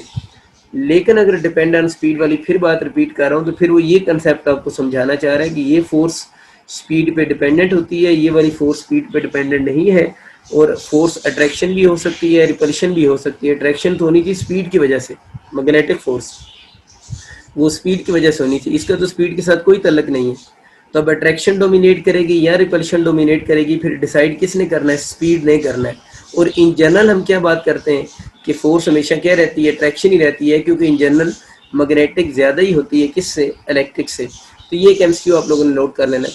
अब कुछ बच्चे सोचते हैं सर अगर दो इलेक्ट्रॉन बीम जो है, चलिए ये इलेक्ट्रॉन बीम की हम बात कर लेते हैं, दो इलेक्ट्रॉन बीम अगर अपोजिट डायरेक्शन मूव कर रही फिर क्या होगा, फिर तो मसला ही हल हो गया ना। लेकिन अगर दो इलेक्ट्रॉन बीम अपोजिट डायरेक्शन में मूव कर रही हैं, यानी दो इलेक्ट्रॉन बीम अपोजिट डायरेक्शन में, आप इलेक्ट्रॉनिक को कन्वेंशन ना बनाएं, क्योंकि दोनों एक जैसे हैं ना, दोनों एक जैसे हो तो फिर हम कन्वर्ट नहीं करते होते, ठीक है। तो अब क्या होगा, इस इलेक्ट्रॉन बीम ने इस इलेक्ट्रॉन बीम को मैग्नेटिक की वजह से भी क्या करना है, रिपेल करना है, तो इलेक्ट्रिक की वजह से भी क्या करना है, रिपेल करना है, क्योंकि दरमियान में इसके बी क्या प्रोड्यूस होगा, स्ट्रॉन्ग होगा ना, और साइड पे बी उसके मुकाबले में तो वीक होगा ना। मैं ये नहीं कह रहा कि साइड में रिपल्शन की वजह से वीक हो गया, मतलब वो वैसे ही वीक है क्योंकि दरमियान में मैग्नेटिक फील्ड एक दूसरे को सपोर्ट कर गए ना, तो फोर्स लगेगी स्ट्रॉन्ग से टुवर्ड्स वीक। इधर तो मैग्नेटिक भी रिपल्शन है, मैं इधर लिख सकता हूँ, इसके लिए ये हो रहा है इसमें मैग्नेटिक एंड इलेक्ट्रिक जो है बोथ आर रिपल्शन की है, तो इसमें तो मसले नहीं है, बोथ आर रिपल्सिव है, दोनों ही रिपल्सिव फोर्स है, इसमें तो इशू आ नहीं रहा। इशू वो जो कंसेप्चुअल एरर आएगा वो इस जगह पर आके आएगा कि अगर वो electron beam same direction move करती हैं तो फिर वो प्रॉब्लम बनता है, अदरवाइज अगर वो अपोजिट डायरेक्शन मूव कर रही हैं तो फिर मैग्नेटिक भी रिपल्सिव है, उस वक्त इलेक्ट्रिक भी कौन सी है, रिपल्सिव ही होगी। इलेक्ट्रिक रिपल्सिव इसलिए कह रहा हूँ कि लाइक चार्ज इधर पहले ईच अदर, ये लाइक हैं तो एक दूसरे को क्या करेंगे, रिपेल कर रहे होंगे। तो ये छोटा सा कंसेप्ट आप लोगों ने याद रखना है, लेकिन अगेन रिपीट कर रहा हूँ, इस कंसेप्ट को ज़्यादा आप लोगों ने अपने पिछले रिजल्ट्स के ऊपर अप्लाई नहीं कर देना, क्योंकि अब आप सोचना शुरू हो जाएंगे कि देखिए इलेक्ट्रॉनिक करंट हो या कन्वेंशनल करंट हो, उसमें मूव तो लाइक चार्जेस ही करते हैं तो वो रिपेल करेंगे, बस ये एमसीक्यू हो गया। डिपेंड ऑन स्पीड का वर्ड यूज़ हो फिर आप इस तरफ आएंगे, अगर स्पीड का वर्ड यूज़ नहीं हो रहा तो वही पुराने कंसेप्ट हैं कि अगर करंट सेम डायरेक्शन में है, नेचर करंट की सेम होनी चाहिए, नेचर पता ना, या दोनों इलेक्ट्रॉनिक हो या दोनों कन्वेंशनल हो, फिर ये बात ठीक होगी, तो फिर अट्रैक्शन होगी। अगर अपोजिट डायरेक्शन में है तो फिर दोनों के दरम्यान में रिपल्शन होगी। तो वो कंसेप्ट अप्लाई हमेशा होगा, सिवाय इसके कि आप लोग इस आइडिया को अगर इन्वॉल्व करना चाहें तो इस आइडिया में सिर्फ आप लोगों ने डिपेंड ऑन स्पीड वाला अगर ऑप्शन देखेंगे तो फिर बात को थोड़ा सा चेंज करेंगे। अगर डिपेंड ऑन स्पीड वाला ऑप्शन नहीं है तो फिर वही पुरानी बातें जिंदाबाद हैं, वही आप चीज़ें लिखते रहेंगे। एक दो छोटी छोटी बातें और भी कर लेते हैं। जब आपके कोई भी जो चार्ज होता है ना ये बातें आपको आती हैं लेकिन मैं फिर भी थोड़ी सी रिपीट करता हूँ। जब भी कोई चार्ज रेस्ट में होता है ना, आपको पता है उसका कौन सा फील्ड होता है, इलेक्ट्रिक फील्ड तो उसका होगा ही होगा ना, नॉट इक्वल जीरो का मतलब इलेक्ट्रिक फील्ड होगा, ये शुरू वाले दिन भी बात हुई थी, लेकिन उसका मैग्नेटिक फील्ड जीरो होगा। तो चार्ज जब रेस्ट में होता है तो उस पर कौन सी फोर्स लग रही होती है, इलेक्ट्रिक फोर्स उस पर लग रही होती है। Electric force not equal zero होगी, लेकिन उस चार्ज अगर रेस्ट में होगा तो उस पर मैग्नेटिक फोर्स जो होगी that is equal to zero होगी, ठीक है। लेकिन स्पीड का इवेंट आ गया ना दरम्यान में, और अगर जो चार्ज है वो मोशन में हो, अगर चार्ज मोशन में हो तो फिर उसका कौन सा फील्ड होगा, उसका इलेक्ट्रिक फील्ड भी नॉट इक्वल टू जीरो होगा, मैग्नेटिक फील्ड भी नॉट इक्वल टू जीरो होगा। इलेक्ट्रिक फोर्स अगर चार्ज मोशन में होगा तो इलेक्ट्रिक फोर्स उस पर नॉट इक्वल टू क्या होगी, जीरो होगी। अगर चार्ज मोशन में हो तो मैग्नेटिक फोर्स उस पर जीरो होगी या नहीं होगी। तो मैग्नेटिक फोर्स के बारे में आप लोग क्या ऑप्शन चूज करेंगे, आप ये लिखेंगे magnetic force may not be equal to zero, may not be equal to zero. इस पे तो एक्सप्लेन ना करूँ तो आपको समझ आ गया होगा ना। देखिए ये भी तो हो सकता है ना, चार्ज मोशन में हो और उसका एंगल वो मैग्नेटिक फील्ड के पैरेलल या एंटी पैरेलल मूव करे, तो फिर मूविंग चार्ज पर भी मैग्नेटिक फोर्स क्या हो जाएगी, जीरो हो जाएगी। मूविंग चार्ज का magnetic field not equal to zero होगा, ये बात कंफर्म है, लेकिन उस पर मैग्नेटिक फोर्स फिर डाउटफुल है ना। मैग्नेटिक फोर्स के बारे में हम लिखेंगे may not be equal to zero, ये समझ आ गया ना।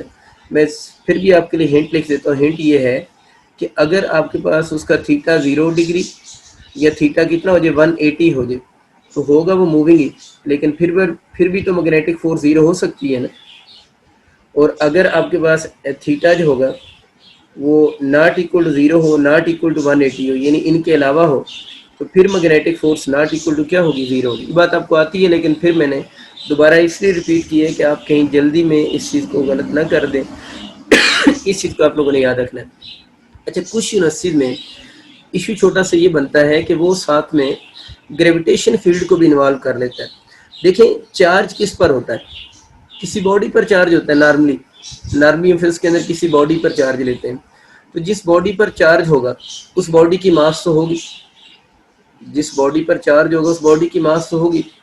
या अगर किसी बॉडी पर चार्ज नहीं है, सिर्फ इलेक्ट्रॉन की बात कर लें तो इलेक्ट्रॉन की भी तो अपनी मास है ना।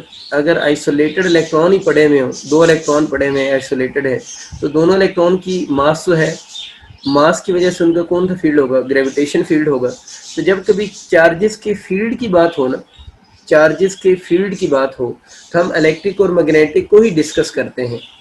लेकिन अगर कभी एमसीक्यू में साथ में वो ग्रेविटेशन फील्ड को भी इन्वॉल्व कर दे तो चार्ज की मास तो होती है, चार्ज कोई भी जो चार्ज होगा उसकी मास तो होगी। जब उस चार्ज की मास होगी तो उसका फिर कौन सा फील्ड होगा, ग्रेविटेशन फील्ड भी होगा, और ग्रेविटेशन फील्ड उसका किसी भी सिचुएशन में नॉट इक्वल टू क्या होगा, जीरो होगा। तो चार्ज रेस्ट में हो या चार्ज किस में हो, मोशन में हो, दोनों केस में उसका जो ग्रेविटेशन फील्ड होगा that is not equal to 0 होगा। वैसे ऐसा कम, मतलब ऐसा इसका एमसीक्यू यूं आता होता है ना, वो कहते हैं चार्ज मोशन में है, बताए उसका कौन सा फील्ड होगा, electric field not equal to 0, magnetic field not equal to 0, sometime gravitation field भी नॉट इक्वल टू 0 लिखा होता है और ऑप्शन ऑल होता है, तो फिर हम ऑल चूज कर लेंगे।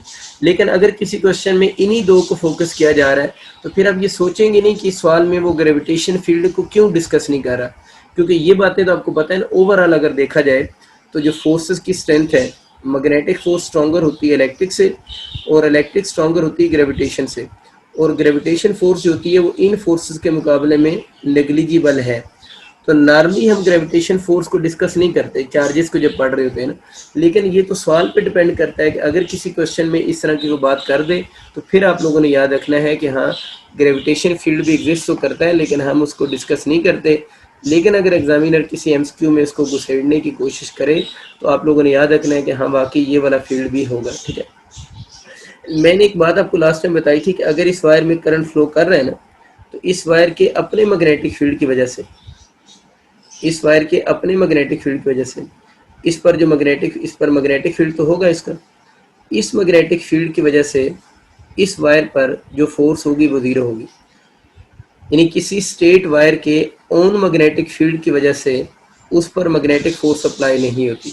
ये कंसेप्ट आप लोगों ने याद रखना है, क्योंकि जब हम फार्मूला लिखते हैं I L B sine theta, अगर कंडक्टर के लिए I L B sine theta लिखेंगे, I L B sine theta में ये जो फील्ड होता है वो एक्सटर्नल फील्ड होता है, उसके अपने फील्ड की वजह से, अपने बी की वजह से इस वायर पर कोई फोर्स अप्लाई नहीं होगी।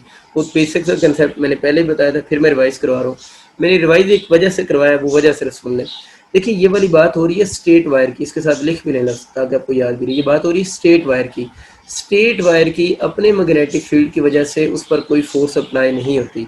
लेकिन बच्चों अगर हम किसी कॉइल की बात करें, सपोज करें ये कोई कॉइल है, अब ये जो कॉइल होती है ना, इसमें आप लोगों ने याद रखना है जब कॉइल में करंट फ्लो करेगा तो कॉइल के जितने भी लूप्स हैं, जब उन लूप में से करंट फ्लो करेगा, इस लूप में करंट फ्लो कर रहा है, फिर इस लूप में करंट फ्लो कर रहा है एंड सो ऑन, इस लूप में करंट फ्लो कर रहा है, तो करंट के फ्लो की वजह से हर लूप जो होगा, हर जो लूप होगा वो एक तरफ नॉर्थ पोल बनाएगा, एक तरफ साउथ। मैं इमेजिन कर रहा हूँ आप इधर साउथ रख लें, इधर नॉर्थ रख लें, फर्क तो पड़ेगा कोई नहीं, लेकिन एक तरफ नॉर्थ होगा एक तरफ साउथ, फिर एक तरफ नॉर्थ एक तरफ साउथ। हर जो लूप होगा ना, हर जो लूप को मैं थोड़ा सा डिटेल से डिस्कस कर देता हूँ इसके बाद में, अभी बस आप इतना समझ लें कि इसके जितने भी लूप्स होंगे ना, हर लूप जो होगा, करंट सारे लूप में सेम डायरेक्शन में गुजरेगा, इसमें तो कोई डाउट नहीं है। यूं करंट आ रहा है तो करंट सब लूप में सेम डायरेक्शन में होगा। अगर मैं डाउनवर्ड करंट मैं कहता हूँ नॉर्थ बनाता है तो अपवर्ड करंट साउथ बनाएगा, तो हर एक का नॉर्थ साउथ, तो हर एक लूप जो होगा वो मैग्नेट की तरह बिहेव करेगा। हर एक लूप कैसे बिहेव करेगा, behave like a magnet. Behave like a magnet का मतलब क्या होता है कि वो अपने नॉर्थ और साउथ पोल बना के बैठ जाएगा कि मेरा नॉर्थ और साउथ है। अब ये एक लूप है, ये लूप है, इस लूप के दरमियान में देखिए एक लूप का नॉर्थ बन रहा है और उस तरफ दूसरी लूप का क्या आ रहा है, साउथ आ रहा है, तो ये इसका नॉर्थ इसके साउथ को क्या करेगा, अट्रैक्ट करेगा।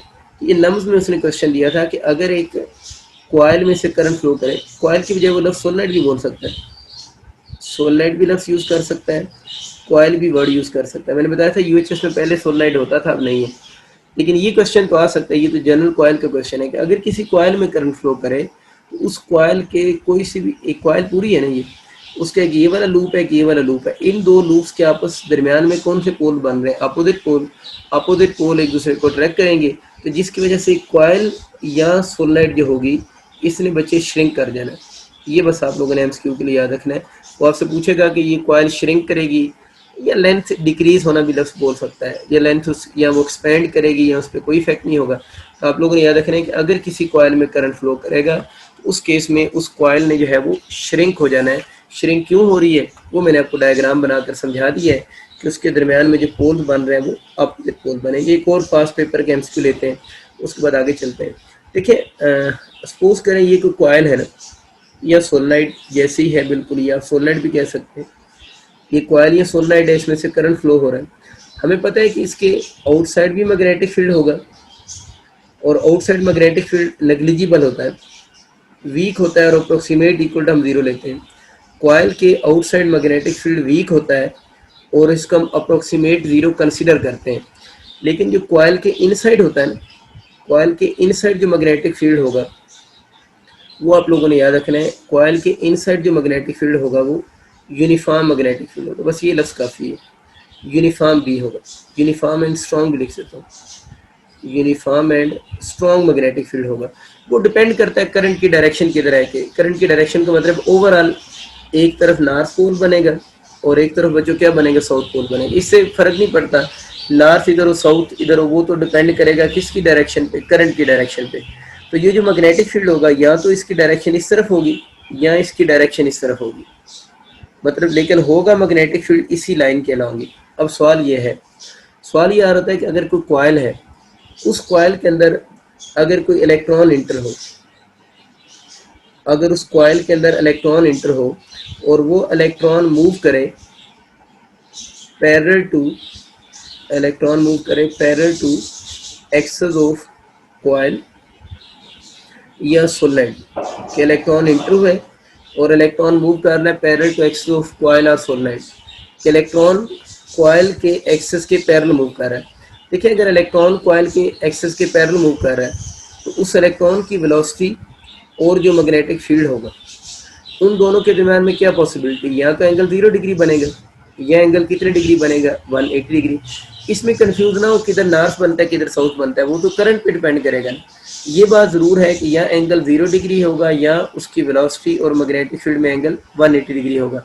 कोई फ़र्क नहीं पड़ता, इलेक्ट्रॉन की बजाय वो आपको अल्फ़ा पार्टिकल बोल दे, फिर भी बात हुई कि चार्ज पार्टिकल तो है ना, तो आपसे पूछेगा कि उस चार्ज पार्टिकल पर फोर्स कितनी लग रही है, और या उस फोर्स की आपसे डायरेक्शन पूछेगा।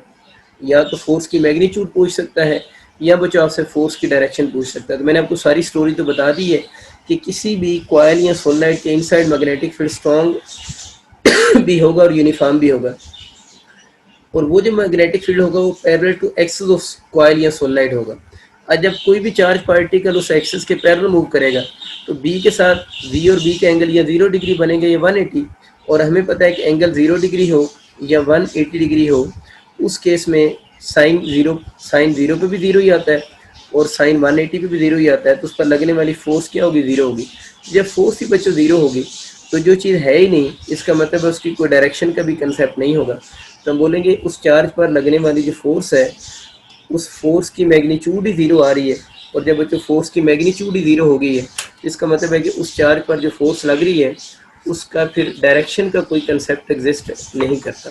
ये बिल्कुल बेसिक सी बातें हैं जो आप लोगों ने माइंड में रखनी है। ये कुछ ऐसे क्वेश्चन हैं जो प्रीवियस पेपर में रिपीट हुए में मैंने इसलिए डिस्कस कर दिए ताकि आपको अगर वो पेपर देखें तो आपको माइंड में थोड़े से रिवाइज हो जाए।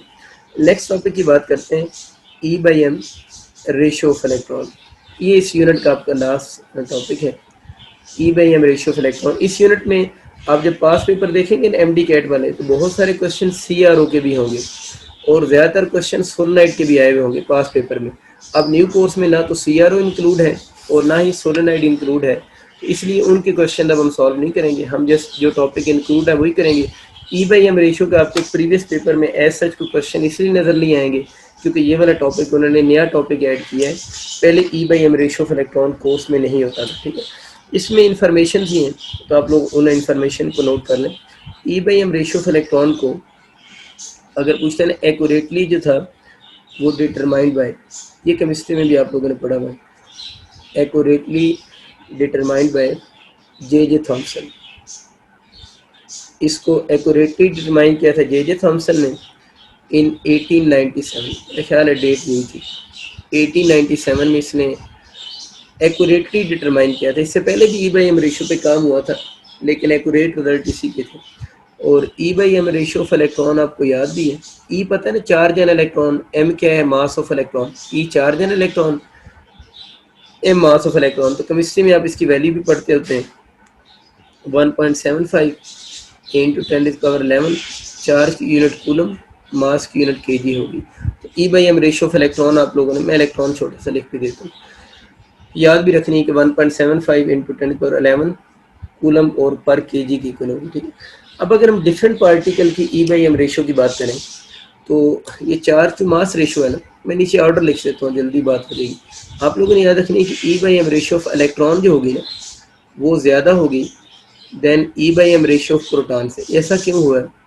देखिए इलेक्ट्रॉन और प्रोटॉन पर E यानी चार्ज तो सेम है, लेकिन प्रोटॉन की जो मास है, प्रोटॉन की मास इलेक्ट्रॉन की मास के बराबर तो नहीं है। प्रोटॉन की मास जो है वो इलेक्ट्रॉन की मास से ज़्यादा है। मैं ये कहना चाह रहा हूँ कि मास ऑफ प्रोटॉन जो है वो ज़्यादा है मास ऑफ इलेक्ट्रॉन से। तो जितनी नीचे ज़्यादा मास पुट करेंगे इस ओवरऑल रेशो का आंसर कम हो जाएगा। तो E/m ratio of proton less होती है किससे? E/m रेशो ऑफ इलेक्ट्रॉन से। उसकी वजह क्या है कि प्रोटॉन की मास ज़्यादा है इलेक्ट्रॉन से, तो डिनोमिनेटर वाला फैक्टर जब बड़ा पुट करेंगे तो E/m रेशो क्या हो जाएगी? कम हो जाएगी। इस तरह अगर हम और बच्चों लिखें तो E/m ratio of alpha particle जो होती है ना वो प्रोटॉन से भी कम होती है। चले मैं इनको कंपेयर कर देता हूँ थोड़ी देर तक। अल्फा की उससे भी कम होती है, और जो कॉमनली पार्टिकल हैं उनमें E/m रेशो ऑफ न्यूट्रॉन सबसे कम होती है। न्यूट्रॉन की भी तो E/m रेशो 0 होगी। न्यूट्रॉन की सबसे कम और 0 क्यों होगी? क्योंकि बच्चों ज़रा खुद सोचो ना, न्यूट्रॉन पर E कितना होता है? 0 होता है। न्यूट्रॉन पर जब चार्ज 0 होगा तो न्यूट्रॉन की E/m रेशो सबसे कम होगी। तो अगर आपको कभी एमसीक्यू आ जाए किसकी ज़्यादा होगी किसकी कम होगी, तो अगर आपको ये ऑर्डर याद हो तो बड़ा इजीली इस क्वेश्चन का आंसर कर सकते हैं कि किस पार्टिकल की E/m रेशो ज़्यादा होगी और किस पार्टिकल की E/m रेशो कम होगी। मैं थोड़ा सा कंपेयर कर देता हूँ अल्फ़ा पार्टिकल वगैरह को ताकि आपको ज़्यादा कंसेप्ट क्लियर हो जाए। देखें न्यूट्रॉन की E/m रेशो क्यों 0 है? वो आपको पता है न्यूट्रॉन पर चार्ज 0 होता है उस वजह से। अब अगर आपको क्वेश्चन आ जाए कि E/m ratio of proton to the E/m ratio of alpha particle बताएं, तो आप बता सकते हैं, कल के लेक्चर में भी हमारी बात हुई थी कि प्रोटॉन पर चार्ज E होता है, प्रोटॉन की मास m होती है, डिवाइडेड बाय, इसको मैंने यू लिख दिया। अल्फा पार्टिकल पर चार्ज कल बताया था कितना होता है? 2E होता है, और अल्फा पार्टिकल पर मास जो होगी वो 4m बनेगी। इसको सॉल्व करते हैं, E/m इस डिवाइड की मल्टीप्लिकेशन में कन्वर्ट करें तो 4m/2E हो जाएगा। E से कैंसिल हो जाएगा, mm से 2 4 से। तो ये देख लें आंसर कितना आ गया? 2:1 आ गया। इसका मतलब ये हुआ कि E/m रेशो ऑफ प्रोटॉन जो होगी वो 2 टाइम ज़्यादा होगी than E/m ratio of alpha particle से। तो ये आप लोगों ने एमसीक्यू भी याद रखना है, सॉल्व करने की जरूरत को नहीं, वैसे डायरेक्ट ये अब याद रख लो, मैंने सॉल्व करके दिया कि E/m रेशो प्रोटॉन मैंने बोला था ना ज़्यादा होती है अल्फा पार्टिकल से, और अभी हम बात कर रहे हैं कितने टाइम ज़्यादा होती है। तो E/m रेशो प्रोटॉन जो होगी वो E/m ratio of alpha particle से 2 टाइम जो होगी वो ज़्यादा होगी। इलेक्ट्रॉन को इनके साथ इस तरह रेशो की फॉर्म में कंपेयर नहीं किया जा सकता। उसकी वजह ये कि इलेक्ट्रॉन की मास और इनकी मास, ये जो मास हम लिखते हैं ना 4m, तो ये जो अल्फा पार्टिकल की मास 4m लिखते हैं, ये with respect to proton 4m लिखते हैं ना, विद रिस्पेक्ट टू इलेक्ट्रॉन तो 4m नहीं बनेगी, क्योंकि इलेक्ट्रॉन की मास तो बहुत ज़्यादा कम होती है as compare to mass of proton. इसलिए जब भी कंपैरिजन के सवाल आते हैं वो कंपैरिजन के क्वेश्चन जहाँ पर मास इन्वॉल्व हो, तो फिर प्रोटॉन को अल्फा पार्टिकल के साथ कंपेयर करवा लेते हैं, प्रोटॉन को इलेक्ट्रॉन वगैरह के साथ उस तरह कंपेयर नहीं करवाते, क्योंकि दोनों की मासेस जो होती हैं वो एक दूसरे के मल्टीपल फॉर्म में इस तरह नहीं दिखी जा सकती। वो 1870 समथिंग बनती है, लेकिन उसको हम उस तरह यूज़ नहीं कर रहे थे, ठीक है, मतलब उस 1875 टाइप के क्वेश्चन नहीं आते। अब हम बात करते हैं जे थॉमसन ने जो एक्सपेरिमेंट किया ना, ये तो खैर बातें हम एमसीक्यू की तरफ ही डायरेक्ट चले गए थे। इसने जो एक्सपेरिमेंट किया, इसने अपने एक्सपेरिमेंट के अंदर एक डिस्चार्ज ट्यूब ली, इस तरह की इसने अपने एक्सपेरिमेंट में एक डिस्चार्ज ट्यूब ली, और इस डिस्चार्ज ट्यूब के दोनों एंड पे ज़ाहिर इलेक्ट्रोड्स फिटेड इलेक्ट्रोड्स होंगे। इस तरह फिर इसने इलेक्ट्रोड फिट किए, एक इलेक्ट्रोड के साथ उसने बैटरी का नेगेटिव टर्मिनल लगा दिए और दूसरे के साथ उसने पॉजिटिव टर्मिनल लगा दिया। ये फिर क्या बन गया? कैथोड, ये आपका एनोड बन गया। अब कैथोड से क्या एमिट हो रहे थे? इलेक्ट्रॉन एमिट हो रहे थे। यहाँ पर इसने एक बैटरी लगा दी जिसका पोटेंशियल डिफरेंस या बैटरी की वोल्टेज जो थी वो V की इक्वल थी। अब जब यहाँ से इलेक्ट्रॉन एमिट हुए तो इसने इन दोनों इलेक्ट्रोड्स के दरम्यान में, आपको ये तो पता चल रहा है ना, स्ट्रॉन्ग इलेक्ट्रिक फील्ड होगा। ये पॉजिटिव है ना, ये पॉजिटिव है, इस तरफ नेगेटिव है, तो इनके दरम्यान में इस डायरेक्शन में स्ट्रॉन्ग इलेक्ट्रिक फील्ड डेवलप हो रहा होगा, और उसने इसी रीजन में मैग्नेटिक फील्ड भी अप्लाई कर दी, यानी इस रीजन में उसने मैग्नेटिक फील्ड भी अप्लाई कर दी है। अब जाहिर है कि जब ये इलेक्ट्रॉन टुवर्ड्स एनोड जा रहा होगा तो इस इलेक्ट्रिक फील्ड की वजह से इस इलेक्ट्रॉन ने काइनेटिक एनर्जी गेन की होगी, लेकिन जैसे ही इलेक्ट्रॉन किस फील्ड में, मैग्नेटिक फील्ड में इंटर होगा, तो मैग्नेटिक फील्ड इनवर्ड है, ये इसकी वेलोसिटी की डायरेक्शन है, तो ये जो इलेक्ट्रॉन था इसने मूव करना शुरू कर दिया इन अ सर्कुलर पाथ में। सपोज कर लेते हैं कि सर्कुलर पाथ का रेडियस आर है। ये जे सैमसन का एक्सपेरिमेंट था कि उसने एक दो इलेक्ट्रोड के दरम्यान में इलेक्ट्रिक फील्ड भी था, उसके परपेंडिकुलर उसने मैग्नेटिक फील्ड भी अप्लाई किया और इलेक्ट्रॉन इस मैग्नेटिक फील्ड में रिवॉल्व करना शुरू हो गया, क्योंकि वो सर्कुलर पाथ में रिवॉल्व इसलिए करना शुरू हो गया कि वो एंगल 90 पे इंटर हुआ था। ठीक है, अब उसने ये किया कि जे थॉमसन ने कि सपोज करते हैं जब इलेक्ट्रॉन इस मैग्नेटिक फील्ड में इंटर हुआ है, यहाँ से पता नहीं इस मैग्नेटिक फील्ड में तो उसकी स्पीड चेंज नहीं होगी, ये कल बात कर ली थी कि मैग्नेटिक फील्ड जो है वो स्पीड को चेंज नहीं करेगा। यहाँ तक उसने स्पीड गेन की है और उसके बाद उसकी स्पीड कांस्टेंट स्पीड से वो रिवॉल्व करना शुरू हो गया। तब मैं डायरेक्ट फार्मूला लिखता हूँ इसका E/m रेशो का। जो पहला फार्मूला इस जे थॉमसन ने बनाया वो फार्मूला था V/BR। मैं इस फार्मूले की डेरिवेशन में नहीं जाता, हमें इसकी ज़रूरत नहीं है। तो E/m रेशो का फार्मूला बना था V/BR। इसमें V जो है उस इलेक्ट्रॉन की स्पीड है, B क्या चीज़ है, वो एक्सटर्नल मैग्नेटिक फील्ड है, B क्या है, एक्सटर्नल मैग्नेटिक फील्ड जो उसने अप्लाई किया है ना, एक्सटर्नल B में लिख सकता हूँ, और R क्या चीज़ है, उस सर्कुलर पाथ का रेडियस है, यानी जिस सर्कुलर पाथ में इलेक्ट्रॉन मूव कर रहा है उस सर्कुलर पाथ का रेडियस लिखा हुआ है। मैं अक्सर कहता हूँ तो इसका न्यूमेरिकल नहीं आ सकता। देखिए इसका न्यूमेरिकल कैसे आ सकता है कि आपको V दे देगा, B दे देगा, R दे देगा और कहेगा इलेक्ट्रॉन की E/m रेशो निकालो। हमें तो इलेक्ट्रॉन की E/m रेशो पता है। सपोज करेगा इस तरह का वो न्यूमेरिकल बनाता भी है, आपको ये डाटा गिवन और आपसे कहता है E/m रेशो बनाओ, तो आपको ये डाटा यूज़ करने की ज़रूरत ही नहीं है।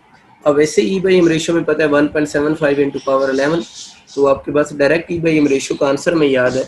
ये तो उसने कैलकुलेट करने के लिए ये टूल यूज़ किया था ना, ठीक है ना, तो इसका न्यूमेरिकल नहीं आ सकता। तो फिर इसका क्या आएगा, ये फार्मूला आइडेंटिफाई होने के लिए आता है, आपसे कहेगा कि इस फार्मूला को आइडेंटिफाई करो। तो एक तो ये E/m रेशो का आप लोगों ने फार्मूला याद रखना है। मैं इसके और फार्मूले भी लिख सकता हूँ इकट्ठे ही, ठीक है ना, डेरिवेशन तो हम किसी की भी नहीं करेंगे, आप डायरेक्ट ही याद रखेंगे, FSC में प्रूव हुए हैं।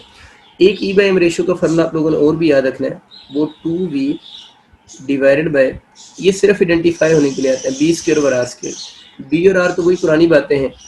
कैपिटल V यहाँ पर लिखा हुआ है, तो ये पोटेंशियल डिफरेंस है, ये वाला पोटेंशियल डिफरेंस बिटवीन इलेक्ट्रोड्स कह लें या पोटेंशियल डिफरेंस ऑफ बैटरी कह लें, एक ही बात है। इसमें स्पीड लिखी हुई है, इसमें पोटेंशियल डिफरेंस लिखा हुआ है, फार्मूले की शेप भी थोड़ी चेंज हुई है। तीसरा और आखिरी फार्मूला E/m रेशो का आप लोगों ने बच्चों ये याद रखना है, वो आपका फार्मूला बनेगा E/B स्क्वायर R।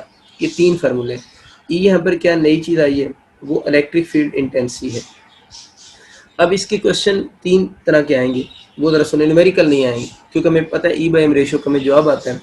आपका सवाल ये आएगा कि E/m रेशो का कौन सा फार्मूला करेक्ट है, तीनों लिखे होंगे, ऑल ऑफ दीज करेक्ट होगा। फिर हम क्यों आएगा कि E/m ratio in terms of speed कौन सा रिलेशन करेक्ट है। इन टर्म्स ऑफ स्पीड ये वाला है, in terms of potential difference ये वाला है, in terms of electric field ये वाला है। तो समटाइम ये होता है कि स्टेटमेंट के अंदर उसने formula of E/m ratio in terms of electric field पूछा होता है, इन टर्म्स ऑफ उसने पोटेंशियल डिफरेंस पूछा होता है, या इन टर्म्स ऑफ उसने स्पीड पूछा होगा। तो ये थोड़ा ख्याल रखना है कि किस फॉर्म में उसने फार्मूला पूछा हुआ है, तो फिर तो वो पर्टिकुलर ऑप्शन ही आप चूज़ करेंगे। लेकिन अगर उसने ये जनरली क्वेश्चन पूछा हुआ है कौन सा फार्मूला करेक्ट है, तो फिर आप लोग इसमें all of these he option choose करेंगे। थोड़ा सा बच्चों मैं इसकी थ्योरी में जाऊँगा कि इसने R को कैसे मेजर किया था ना, वो आप लोगों ने अपना जो FSC का कंसेप्ट है उसी को यूटिलाइज करेंगे, हम इसकी ज़्यादा डिटेल में नहीं पाएंगे। तो रेडियस को मेजर करने के लिए, रेडियस को मेजर करने के लिए उसने क्या किया था, रेडियस को मेजर करने के लिए उसने ट्यूब को फिल किया था with some lighter gas, tube को फिल किया था विद सम लाइटर गैस से, ठीक है।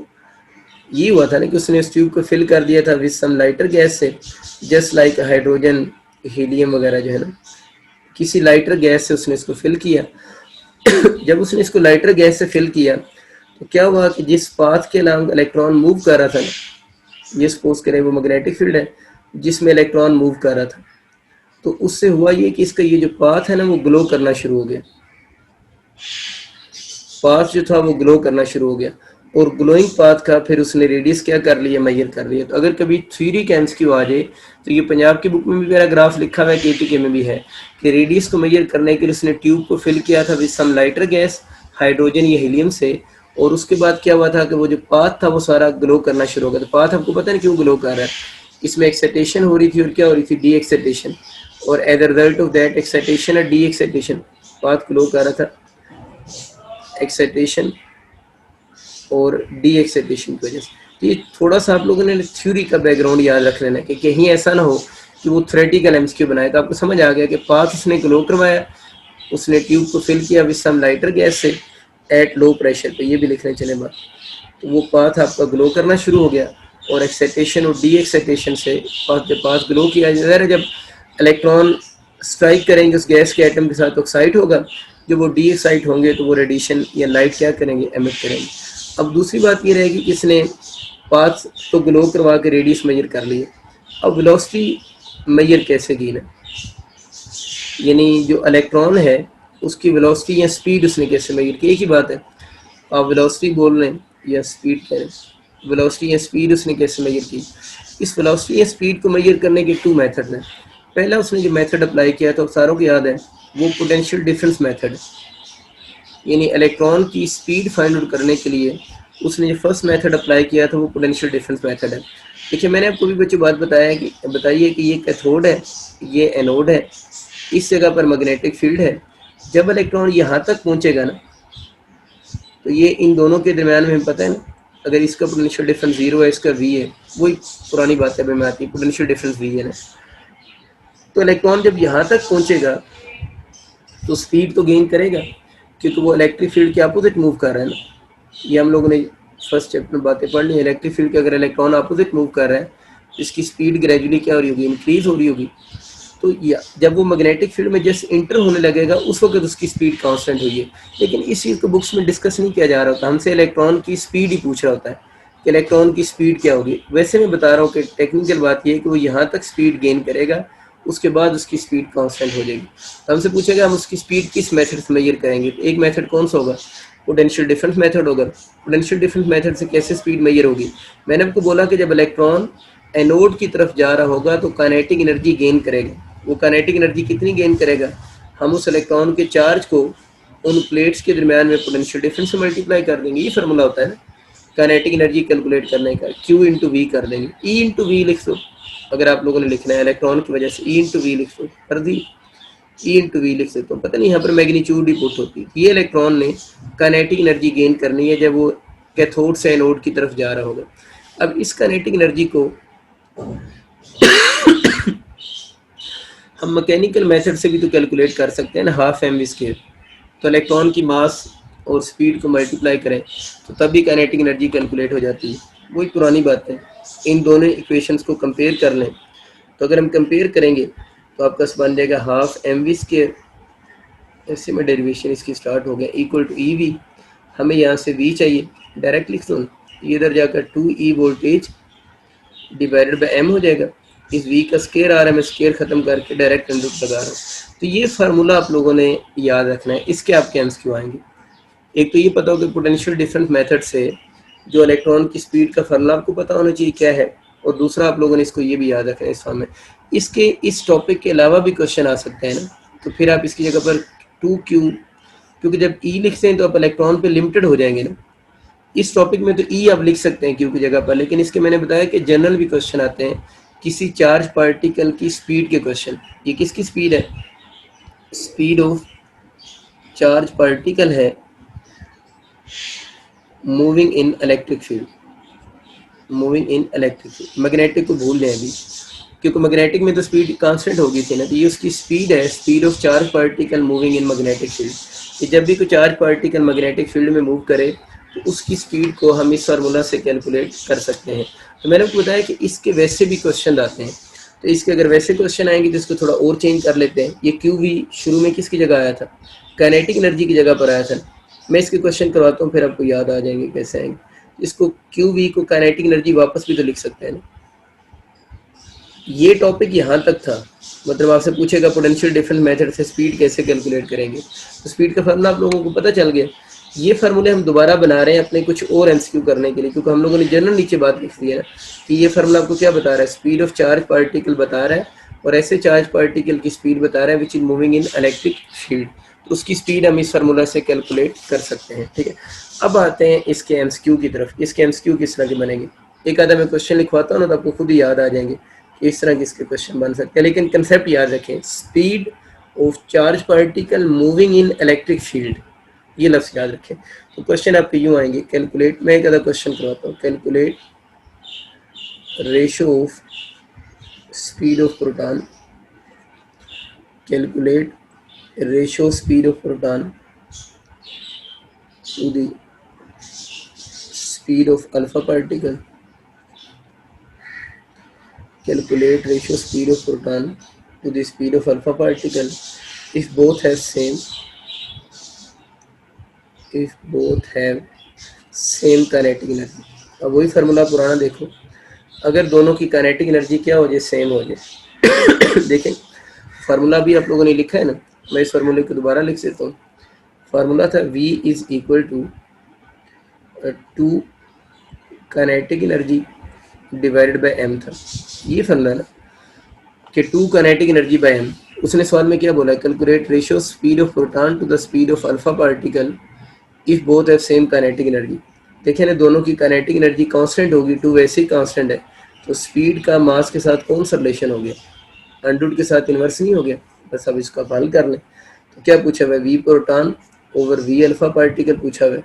अंडर रूट में पता है इन्वर्स रिलेशन आ रहा है, तो अल्फा पार्टिकल की बच्चे मास ऊपर लिखेंगे, वो कितनी होती है 4m, मैं डायरेक्ट ही लिख इन्वर्स रिलेशन 4m और प्रोटॉन की मास m, ये से कैंसिल हो गया, 4 का अंडर रूट कितना हो जाएगा 2:1, तो इसका आंसर जो बन जाएगा वो 2:1 हो जाएगा। अब सपोज करें यही सेम सवाल आ जाता और इसमें इस सेम काइनेटिक एनर्जी के बजाय, इस सेम काइनेटिक एनर्जी के बजाय लिखा होता are accelerating at same potential, दोनों को एक्सेलरेट करवाया जा रहा है सेम पोटेंशियल पे। बाकी सारा सवाल सेम है कि calculate the ratio speed of proton to the speed of alpha particle if both are accelerating at same potential, दोनों को सेम पोटेंशियल पे एक्सेलरेट करवाया जा रहा है। तो देखिए फिर फार्मूला जब मैं लिखता, तो स्पीड का फार्मूला भी हम लोगों ने क्या बनाया था, 2qv, यही था ना 2qv, ये बनाना डिवाइडेड बाय m हो जाता है। अब ज़रा देख लें, इस सवाल में दोबारा उसने स्पीड की बात की है, लेकिन दोनों को एक्सेलरेट करवाया जा रहा है एट सेम पोटेंशियल पे। मुझे ये बताएं कि v कांस्टेंट हो गया, 2 भी कांस्टेंट होगा, कि q और m कांस्टेंट नहीं, q और m कांस्टेंट नहीं है, क्योंकि जिन दो पार्टिकल की बात हो रही है उनका चार्ज और मास जो है वो सेम नहीं है, उनके चार्ज और मास डिफरेंट है। तो आप क्या लिखेंगे, v proton over v alpha particle equal to, अब ज़रा प्रोटॉन की वैल्यू पुट करो, प्रोटॉन पर charge E mass m divided by, इस तरह सीधा सीधा लिखो, कोई ज़रूरत नहीं इधर रेशो बना के हमें टेंशन लेने की उसकी। अल्फ़ा पार्टिकल की भी चीज़ें लिखो, हम लोगों ने ये डिवाइड लगा दी इसलिए इधर लिखने की ज़रूरत नहीं है। अल्फ़ा पार्टिकल पर चार्ज 2E और अल्फ़ा पार्टिकल की मास कितनी होगी 4m हो जाएगी, तो v proton to the v alpha particle जो बनेगा वो आपके पास बन जाएगा E/m मल्टीप्लाई, इसको अगर ऊपर ले जाएं तो 4m/2e हो जाएगा, 4m/2e मल्टीप्लाई हो रहे हैं तो अंडर रूट 1 के नीचे भी लिख सकते हैं, इवन डिवीजन में भी लिख सकते थे, लेकिन वो मैंने चेंज करना था इसलिए नहीं लिखा था पहले। तो देखो बच्चों, ये m से कैंसिल, e से कैंसिल, 2 4 से कैंसिल, तो अब इसका जो आंसर बनेगा इस केस में, इसका आंसर क्या बनेगा, अंडर रूट 2:1 नहीं हो जाएगा, अंडर रूट 2 रेशियो कितना हो जाएगा 1 आंसर आ रहा होगा। तो इस तरह की चीज़ें आप लोगों ने याद रखनी कि अगर आपके स्पीड के क्वेश्चन आ जाएँ किसी भी इलेक्ट्रिक फील्ड में, तो उन क्वेश्चन को आप इस फार्मूला से सॉल्व कर सकते हैं। ठीक है बात, स्पीड पे वैसे थोड़ी सी बात हम बाद में भी करेंगे, लेकिन अभी इतनी काफ़ी है बात कि आपको इस टॉपिक की हद तक ये चीज़ें समझ आ गई कि इस टॉपिक के क्वेश्चन किस तरह के आ सकते हैं। स्पीड का जो दूसरा मेथड होता है, एक मेथड तो मैंने आपको पढ़ा दिया, पोटेंशियल डिफरेंस मेथड। अगर एमसीक्यू आ जाता है कि स्पीड ऑफ चार्ज को फाइंड करने का दूसरा मेथड क्या होगा, वो वेलोसिटी सिलेक्टर मेथड है। ये जो पंजाब की बुक है ना, उसमें वेलोसिटी सिलेक्टर मेथड नहीं है, ये केपीके की बुक में तो है ना लिखा हुआ, लेकिन पंजाब की बुक में एक न्यूमेरिकल भी है, मेरा ख्याल है 14.4 बनता है या 3 बनता है, वो भी वेलोसिटी सिलेक्टर मेथड से सॉल्व होता है, 2 है मेरा ख्याल 14.2 शायद, और इसमें एक एग्जांपल भी है 14.5 है शायद, वो भी वेलोसिटी सिलेक्टर मेथड से सॉल्व होती है।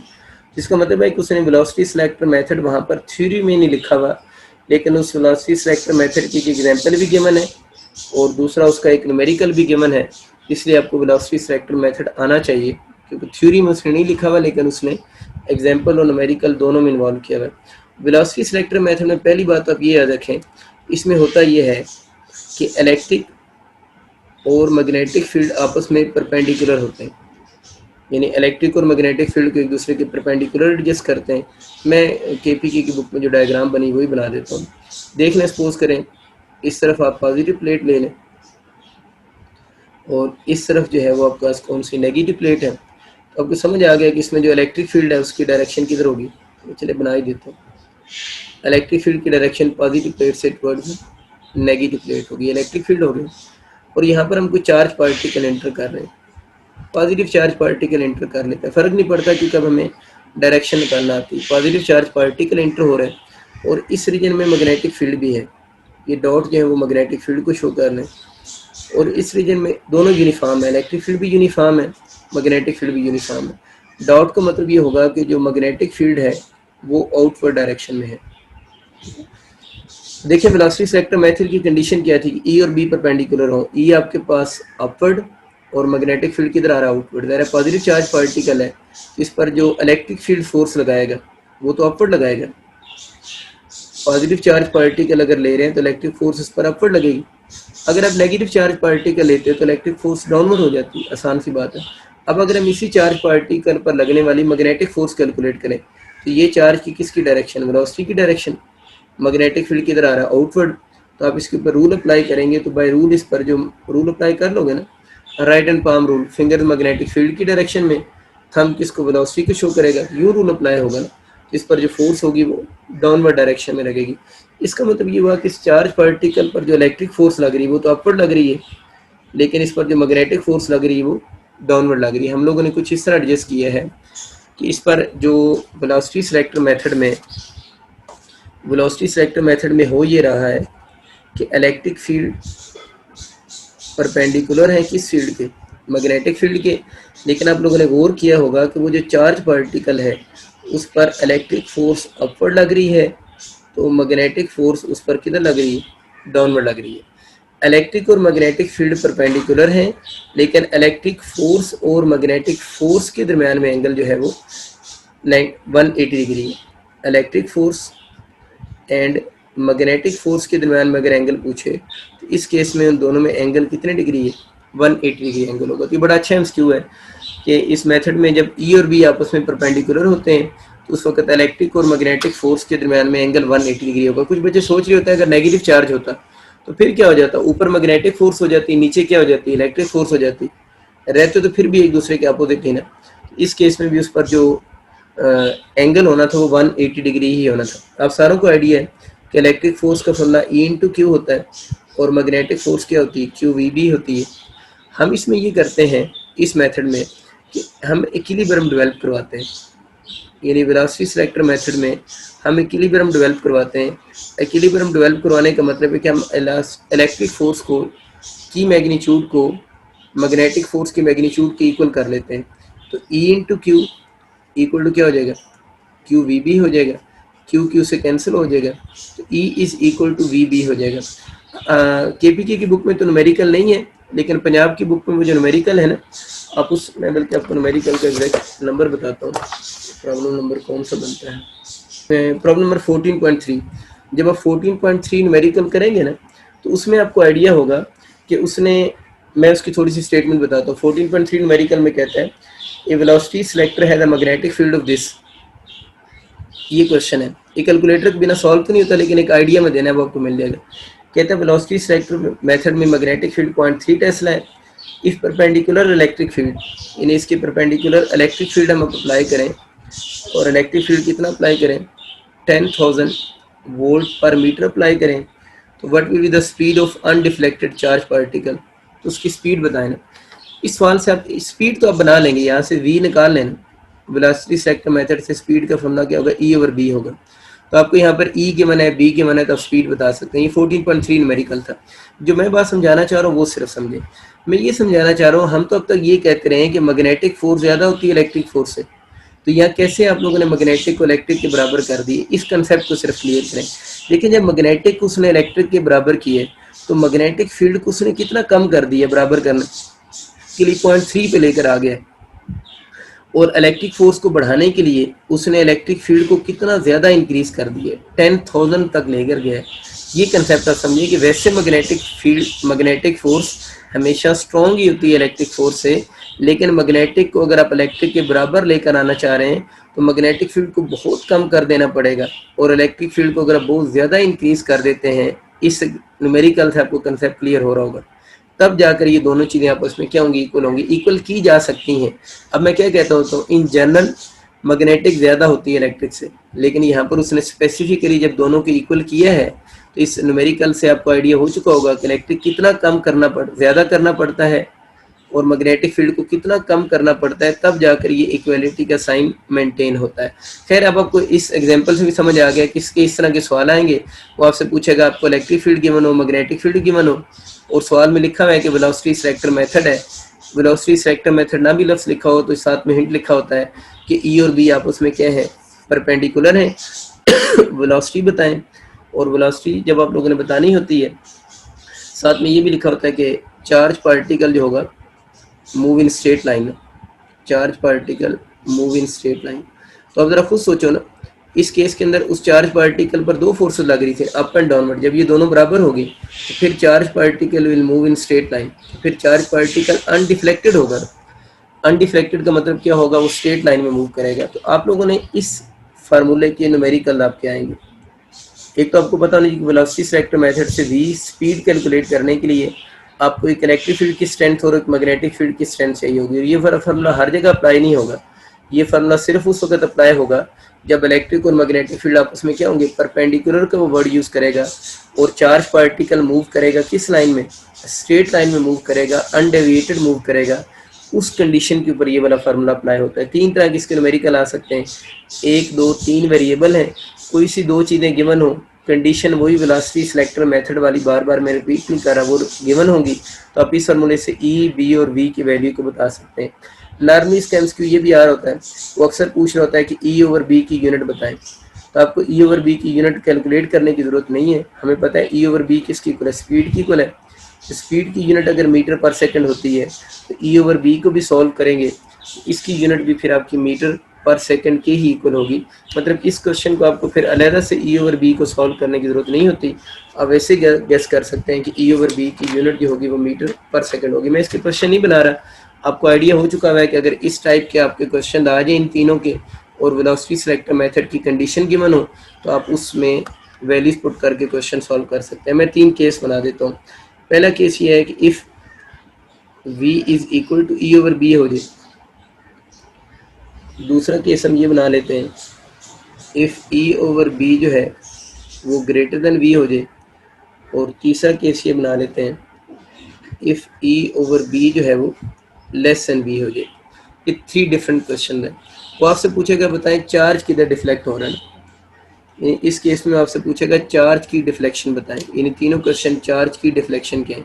तो आप लोगों ने ये याद रखना है कि charge move in straight line.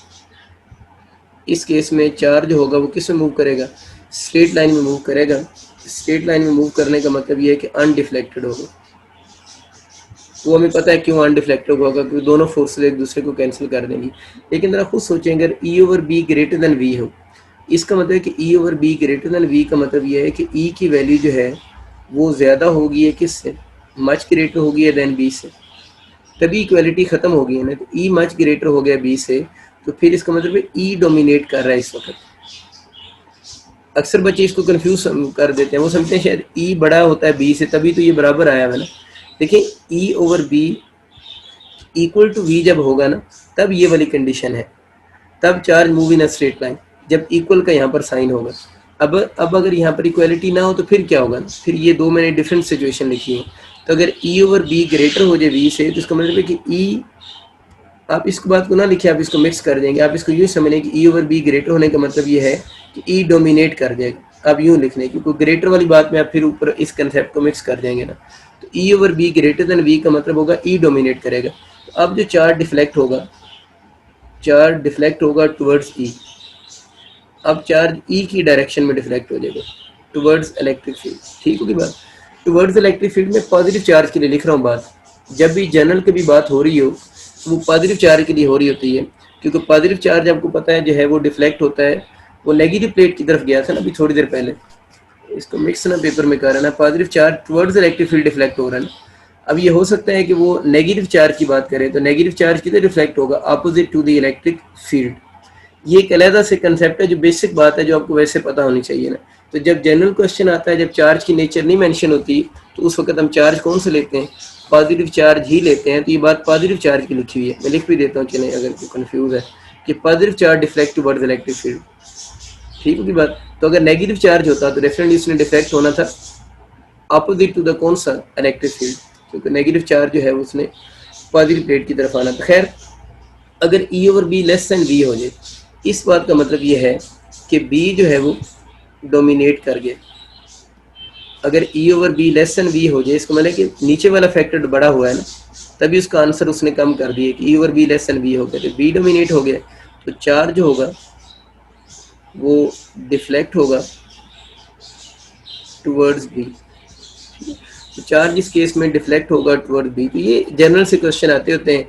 अगर इक्वल हो जाए तो चार्ज अनडिफ्लेक्टेड, अगर ई ओवर बी ग्रेटर हो जाए चार्ज डिफ्लेक्ट टुवर्ड्स ई, क्योंकि ई डोमिनेट करता है। अगर E over B less than B हो जाए तो बी डोमिनेट करेगा, और चार्ज जो होगा वो आपका डिफ्लेक्ट करेगा टुवर्ड्स किसकी तरफ, बी की डायरेक्शन में डिफ्लेक्ट करेगा। मतलब बी उस केस में डोमिनेट कर रहा है, तो चार्ज जो स्ट्रेट लाइन में मूव नहीं करेगा, बल्कि जिस डायरेक्शन में उसको मैग्नेटिक फील्ड लेकर जाना चाहेगा, उस चार्ज ने मैग्नेटिक फील्ड की डायरेक्शन में ही मूव कर जाना।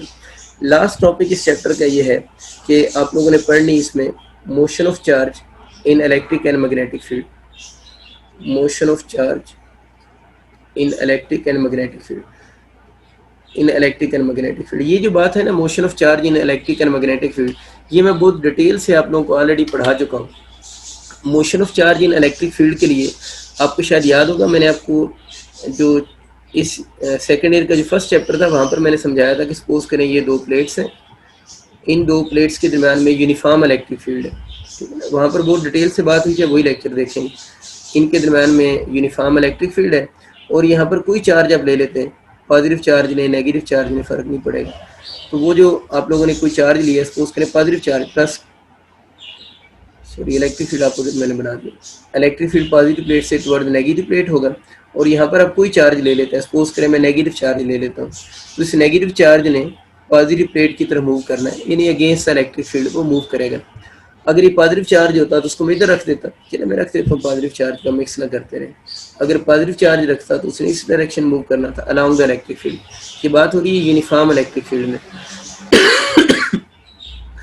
तो मैंने आपको बताया था कि इस चार्ज पर इलेक्ट्रिक फोर्स लगेगी, और उस इलेक्ट्रिक फोर्स का जो फार्मूला होता है वो E इंटू क्यू होता है, ठीक है। अगर वो नेगेटिव चार्ज होगा तो इलेक्ट्रिक फोर्स इलेक्ट्रिक फील्ड के अपोजिट लगेगी, अगर वो पॉजिटिव चार्ज होगा तो इलेक्ट्रिक फोर्स इलेक्ट्रिक फील्ड की डायरेक्शन में लगेगी। इसी फोर्स को मैंने बताया था कि न्यूटन सेकंड लॉ से भी कैलकुलेट कर सकते हैं, F इक्वल एम ए से। दोनों इक्वेशंस को कंपेयर कर लें, M A is equal to क्या हो जाएगा, E इंटू क्यू हो जाएगा। और अगर हम यहाँ से E कैलकुलेट कर लेते हैं इलेक्ट्रिक फील्ड इंटेंसिटी, तो एम ए बाई क्यू हो जाएगा। ये पंजाब की बुक में इतना उसने हल किया हुआ है, लेकिन मैंने आपको चैप्टर नंबर 2 में, सॉरी फर्स्ट चैप्टर में इससे काफ़ी ज़्यादा बातें बताई थी, उनको मैं हिंट देता हूँ, आप उस लेक्चर को देखिएगा दोबारा। इसमें आपको क्या बात समझ आई है, इसमें मैं ये समझ आ गया कि ये इलेक्ट्रिक फील्ड इंटेंसिटी, या इसको एक्सेलरेशन की फॉर्म में लिख लें, ए की फॉर्म में लिख लें तो क्या बन जाएगा, ज़्यादातर ए की फॉर्म में से मैं लिख लेता हूँ, ई क्यू बाई एम हो जाएगा। ये बेसिकली किसका एक्सेलरेशन लिखा हुआ है, ये उस चार्ज पार्टिकल के एक्सेलरेशन लिखा हुआ है जो इस इलेक्ट्रिक फील्ड में क्या कर रहा है, मूव कर रहा है। तो यहाँ से हमें ये समझ आ रहा है कि हम लोगों ने जो इलेक्ट्रिक फील्ड अप्लाई किया हुआ है वो इलेक्ट्रिक फील्ड यूनिफॉर्म है। अगर वो इलेक्ट्रिक फील्ड यूनिफॉर्म है, क्यू और एम तो कांस्टेंट है, अगर ई यूनिफॉर्म है तो फिर एक्सेलरेशन भी जो होगा वो यूनिफॉर्म एक्सेलरेशन होगा। जिसका मतलब ये हुआ कि अगर कोई चार्ज पार्टिकल, एमसीक्यू ये आएगा कि अगर कोई charge particle uniform electric field में मूव करता है तो उसका एक्सेलरेशन कैसा होगा, तो हम बोलेंगे उसका एक्सेलरेशन यूनिफॉर्म होगा, या यूनिफॉर्म का दूसरा नाम क्या होगा, कांस्टेंट एक्सेलरेशन होगा। तो अगर किसी चार्ज को यूनिफॉर्म इलेक्ट्रिक फील्ड में रखें तो उसका एक्सेलरेशन आपसे पूछेगा, एक्सेलरेशन भी यूनिफॉर्म होगा। आप सब ने बातें पढ़ रखी हैं, फर्स्ट ईयर में मैंने बताई थी कि जब किसी बॉडी का एक्सेलरेशन कांस्टेंट या यूनिफॉर्म हो, अगर किसी बॉडी का एक्सेलरेशन कांस्टेंट या यूनिफॉर्म हो तो उसकी वेलोसिटी फिर कैसी होती है, उस केस में उसकी वेलोसिटी यूनिफॉर्म नहीं होती, बल्कि उस केस में उसकी वेलोसिटी जो होगी वो यूनिफॉर्मली इंक्रीजिंग वेलोसिटी होगी, यानी उस केस में उसकी वेलोसिटी जो होगी वो यूनिफॉर्मली इंक्रीजिंग होगी। तो इसका मतलब है कि यूनिफॉर्म इलेक्ट्रिक फील्ड में एक्सेलरेशन तो यूनिफॉर्म ये कांस्टेंट होगा, लेकिन उस चार्ज पार्टिकल की वेलोसिटी जो होगी वो यूनिफॉर्मली इंक्रीजिंग वेलोसिटी होगी। यूनिफॉर्मली इंक्रीजिंग वेलोसिटी का मतलब ये है कि जिस चार्ज पार्टिकल की हम बात कर रहे हैं वो चार्ज पार्टिकल फिर काइनेटिक एनर्जी गेन करेगा, यानी चार्ज पार्टिकल पॉजिटिव हो या नेगेटिव हो तो उस चार्ज पार्टिकल ने काइनेटिक एनर्जी क्या करनी है, गेन करनी है। जनरल से ये बातें याद रखनी है। बाकी इसके साथ मैंने आपको ना, आप लोगों ने वहाँ से पढ़ लेना है, इक्वेशन ऑफ मोशन भी मैंने आपको पढ़ाई थी इसके लिए ना। तो आप लोगों ने चैप्टर नंबर 11 जो था ना उसके साथ इसी टॉपिक के अंदर मैंने इक्वेशन ऑफ मोशन का बड़ा डिटेल से आपको कंसेप्ट बताया था। वो इक्वेशन ऑफ मोशन आप लोगों ने इसके साथ नोट कर लेनी है, क्योंकि बुक में एक लाइन लिखी है पंजाब की बुक में, इस चार्ज पार्टिकल की मोशन को हम स्टडी कर सकते हैं by using equation of motion. Equation of motion में ऑलरेडी आपको चैप्टर 11 के टॉपिक में ये पढ़ा चुका हूँ, तो आप उसको वहाँ से देख लेंगे, नए सिरे से पढ़ने को फ़ायदा नहीं है, तो आप लोगों ने वहाँ से उनको तैयार कर लेना। अच्छा, एक और छोटी सी बात करता हूँ फिर आगे चलते हैं।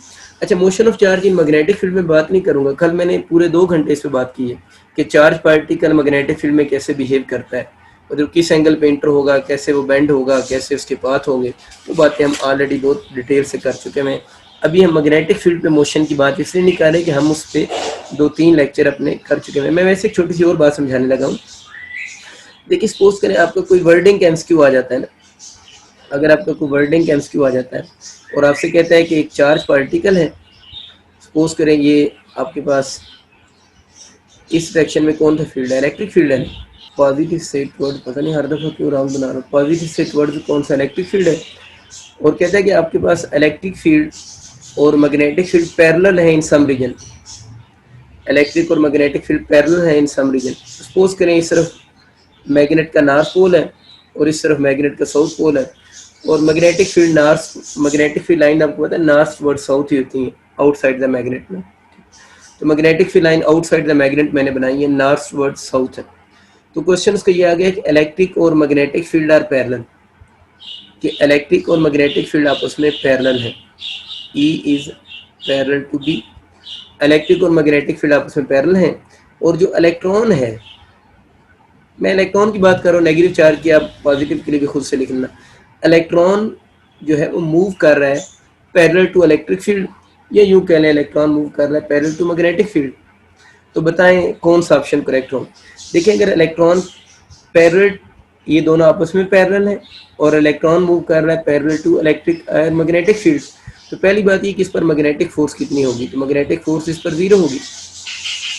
इलेक्ट्रॉन पर मैग्नेटिक फोर्स क्यों 0 होगी, क्योंकि ये इलेक्ट्रॉन की वेलोसिटी की डायरेक्शन है, इलेक्ट्रॉन का इधर मूव करवा रहे हैं, तो V और B आपस में पैरेलल हो जाएंगी, तो मैग्नेटिक फोर्स क्यों 0 है, थीटा 0 होगा। तो इस पर आप लोगों ने याद रखना है मैग्नेटिक फोर्स 0 होगी।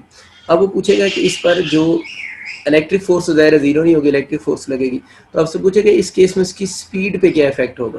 तो आप लोगों ने याद रखना है, जब इलेक्ट्रॉन का, यूँ समझने आप लोगों ने इलेक्ट्रॉन को इनिशियल जर्क दिया है, यानी आप लोगों ने इलेक्ट्रॉन को इनिशियल क्या दिया है, जर्क दिया है, उसके बाद क्या होगा कि अगर वो in the direction of electric field move कर रहा है, in the direction of electric field का मतलब है नेगेटिव प्लेट की तरफ मूव कर रहा है, तो नेगेटिव प्लेट की तरफ आते हुए उसकी स्पीड क्या हो रही होगी, कम हो रही होगी।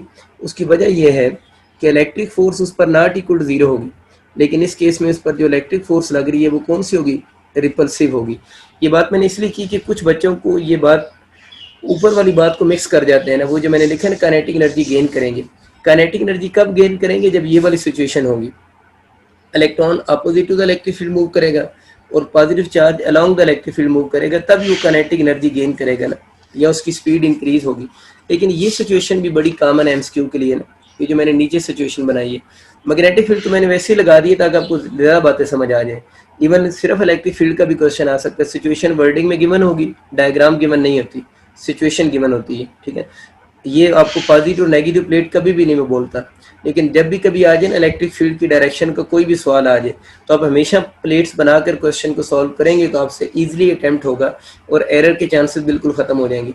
तो कहते हैं in the direction of electric field, तो आप लोगों ने एक तरफ पॉजिटिव एक तरफ नेगेटिव इलेक्ट्रिक फील्ड की वहाँ से डायरेक्शन लगा लेंगे तो आपको बिल्कुल ईजिली कंसेप्ट समझ आ जाएगा। तो इलेक्ट्रिक फोर्स 0 नहीं होगी, लेकिन इलेक्ट्रिक फोर्स रिपल्सिव क्यों है कि ये नेगेटिव प्लेट की तरफ नेगेटिव इलेक्ट्रॉन आ रहा है, वो रिपेल करेगा, इस केस में इसकी स्पीड ज़्यादा नहीं होगी बल्कि इसकी स्पीड पहले से कम होती रहेगी। तो थोड़ा सा आप लोगों ने बच्चों कहने का मकसद ये था कि सिचुएशन को भी अंडरस्टैंड करना है, ये नहीं कि हर केस में जब भी देखें हम बोल देंगे कि स्पीड इसकी इंक्रीज़ हो रही है। आते हैं काम की बात की तरफ, वो ये है कि लॉरेंस फोर्स में पढ़ाना चाह रहा था। अभी आपने एक चीज़ नोट की होगी, मैंने एक ऐसा रीजन बनाया है जिस रीजन में इलेक्ट्रिक फील्ड भी था, मैग्नेटिक फील्ड भी था।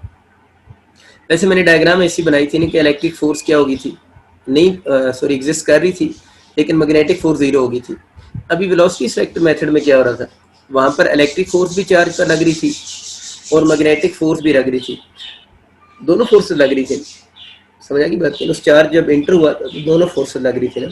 तो कहते हैं कि लॉरेंस फोर्स का कंसेप्ट बेसिकली ये है कि अगर चार्ज जो है वो एक ऐसे रीजन में आ रहा है, चार्ज एक ऐसे रीजन में आ रहा है जिस रीजन में इलेक्ट्रिक फील्ड भी नॉट इक्वल टू जीरो है और उस रीजन में मैग्नेटिक फील्ड भी उसका नॉट इक्वल टू जीरो है।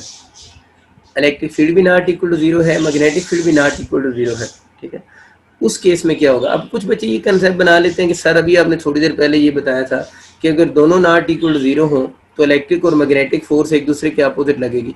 देखिए इलेक्ट्रिक और मैग्नेटिक फोर्स वो जो मैंने डायग्राम बनाई थी उस डायग्राम में अपोजिट लग रही थी, क्योंकि उसमें इलेक्ट्रिक और मैग्नेटिक फील्ड आपस में क्या आ रहे थे, परपेंडिकुलर आ रहे थे, जिसकी वजह से फोर्स क्या लग रही थी, वो अपोजिट डायरेक्शन में लग रही थी। अभी थोड़ी देर पहले क्या हुआ, अभी इस डायग्राम में तो फोर्स लग रही है, इस डायग्राम में तो फोर्स लग ही नहीं रही, मैग्नेटिक फोर्स है ही नहीं।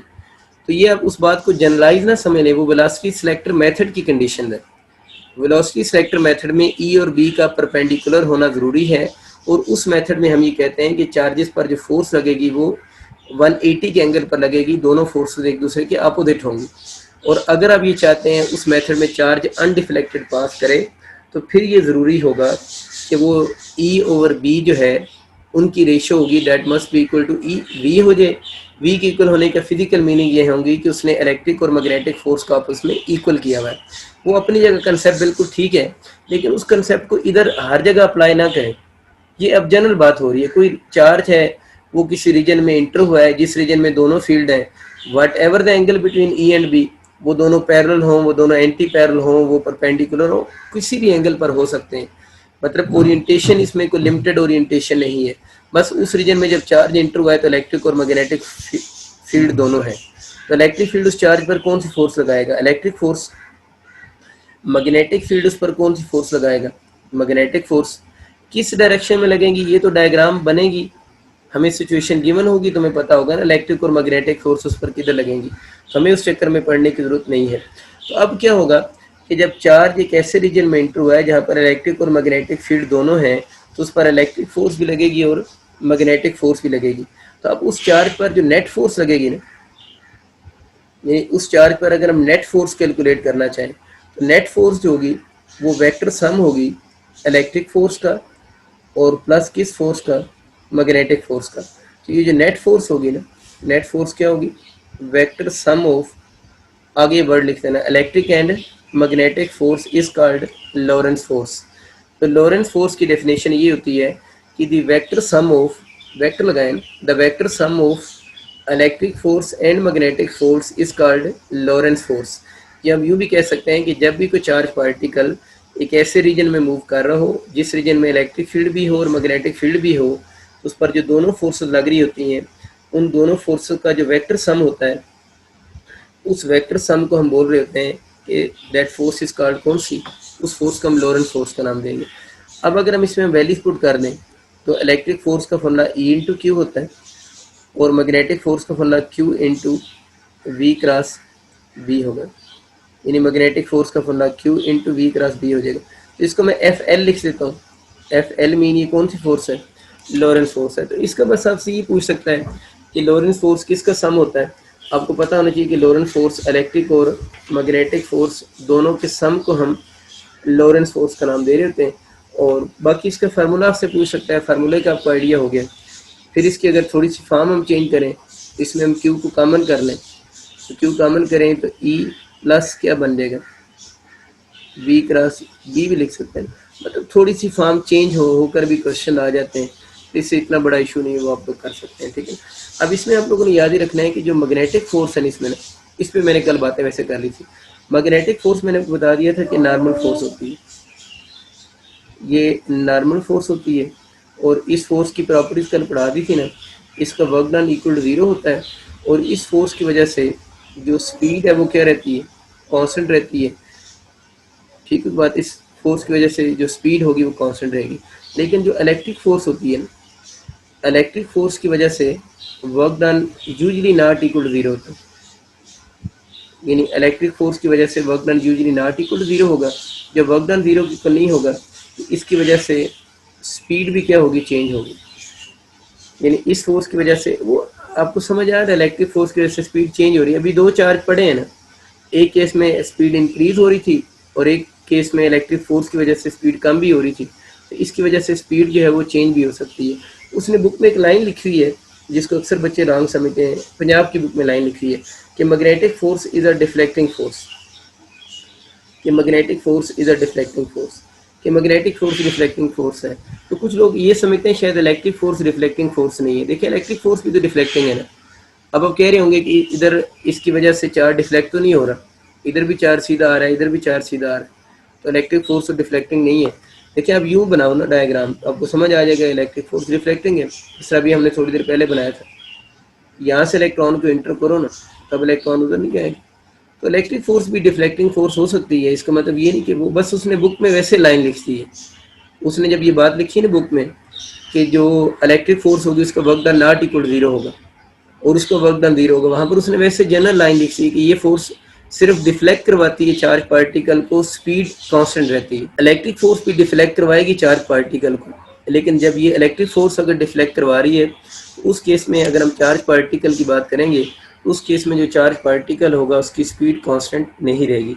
बस ये चंद चीज़ें आप लोगों ने इसके बारे में बेसिक से याद रखनी है कि लॉरेंस फोर्स क्या है। Lawrence force the vector sum of electric and magnetic force को हम लॉरेंस फोर्स का नाम दे रहे होते हैं। और लॉरेंस फोर्स का ये भी क्वेश्चन आ रहा होता है कि लॉरेंस फोर्स, इसका ज़्यादातर वर्डिंग एमसीक्यू यूँ आ रहा होता है कि द सम ऑफ होगा या प्रोडक्ट होगा या डिवीजन से आएगी। तो ये आपको नज़र आ रहा है कि ये कौन सा सम है, vector sum of these two forces जो होगा, उस फोर्स का हम, जो रिजल्टेंट फोर्स जो भी निकलेगी उसको हम लॉरेंस फोर्स का नाम दे देंगे। बस आज का लेक्चर यही वाइंड अप करते हैं, कल फिर हम इंशाल्लाह नेक्स्ट यूनिट को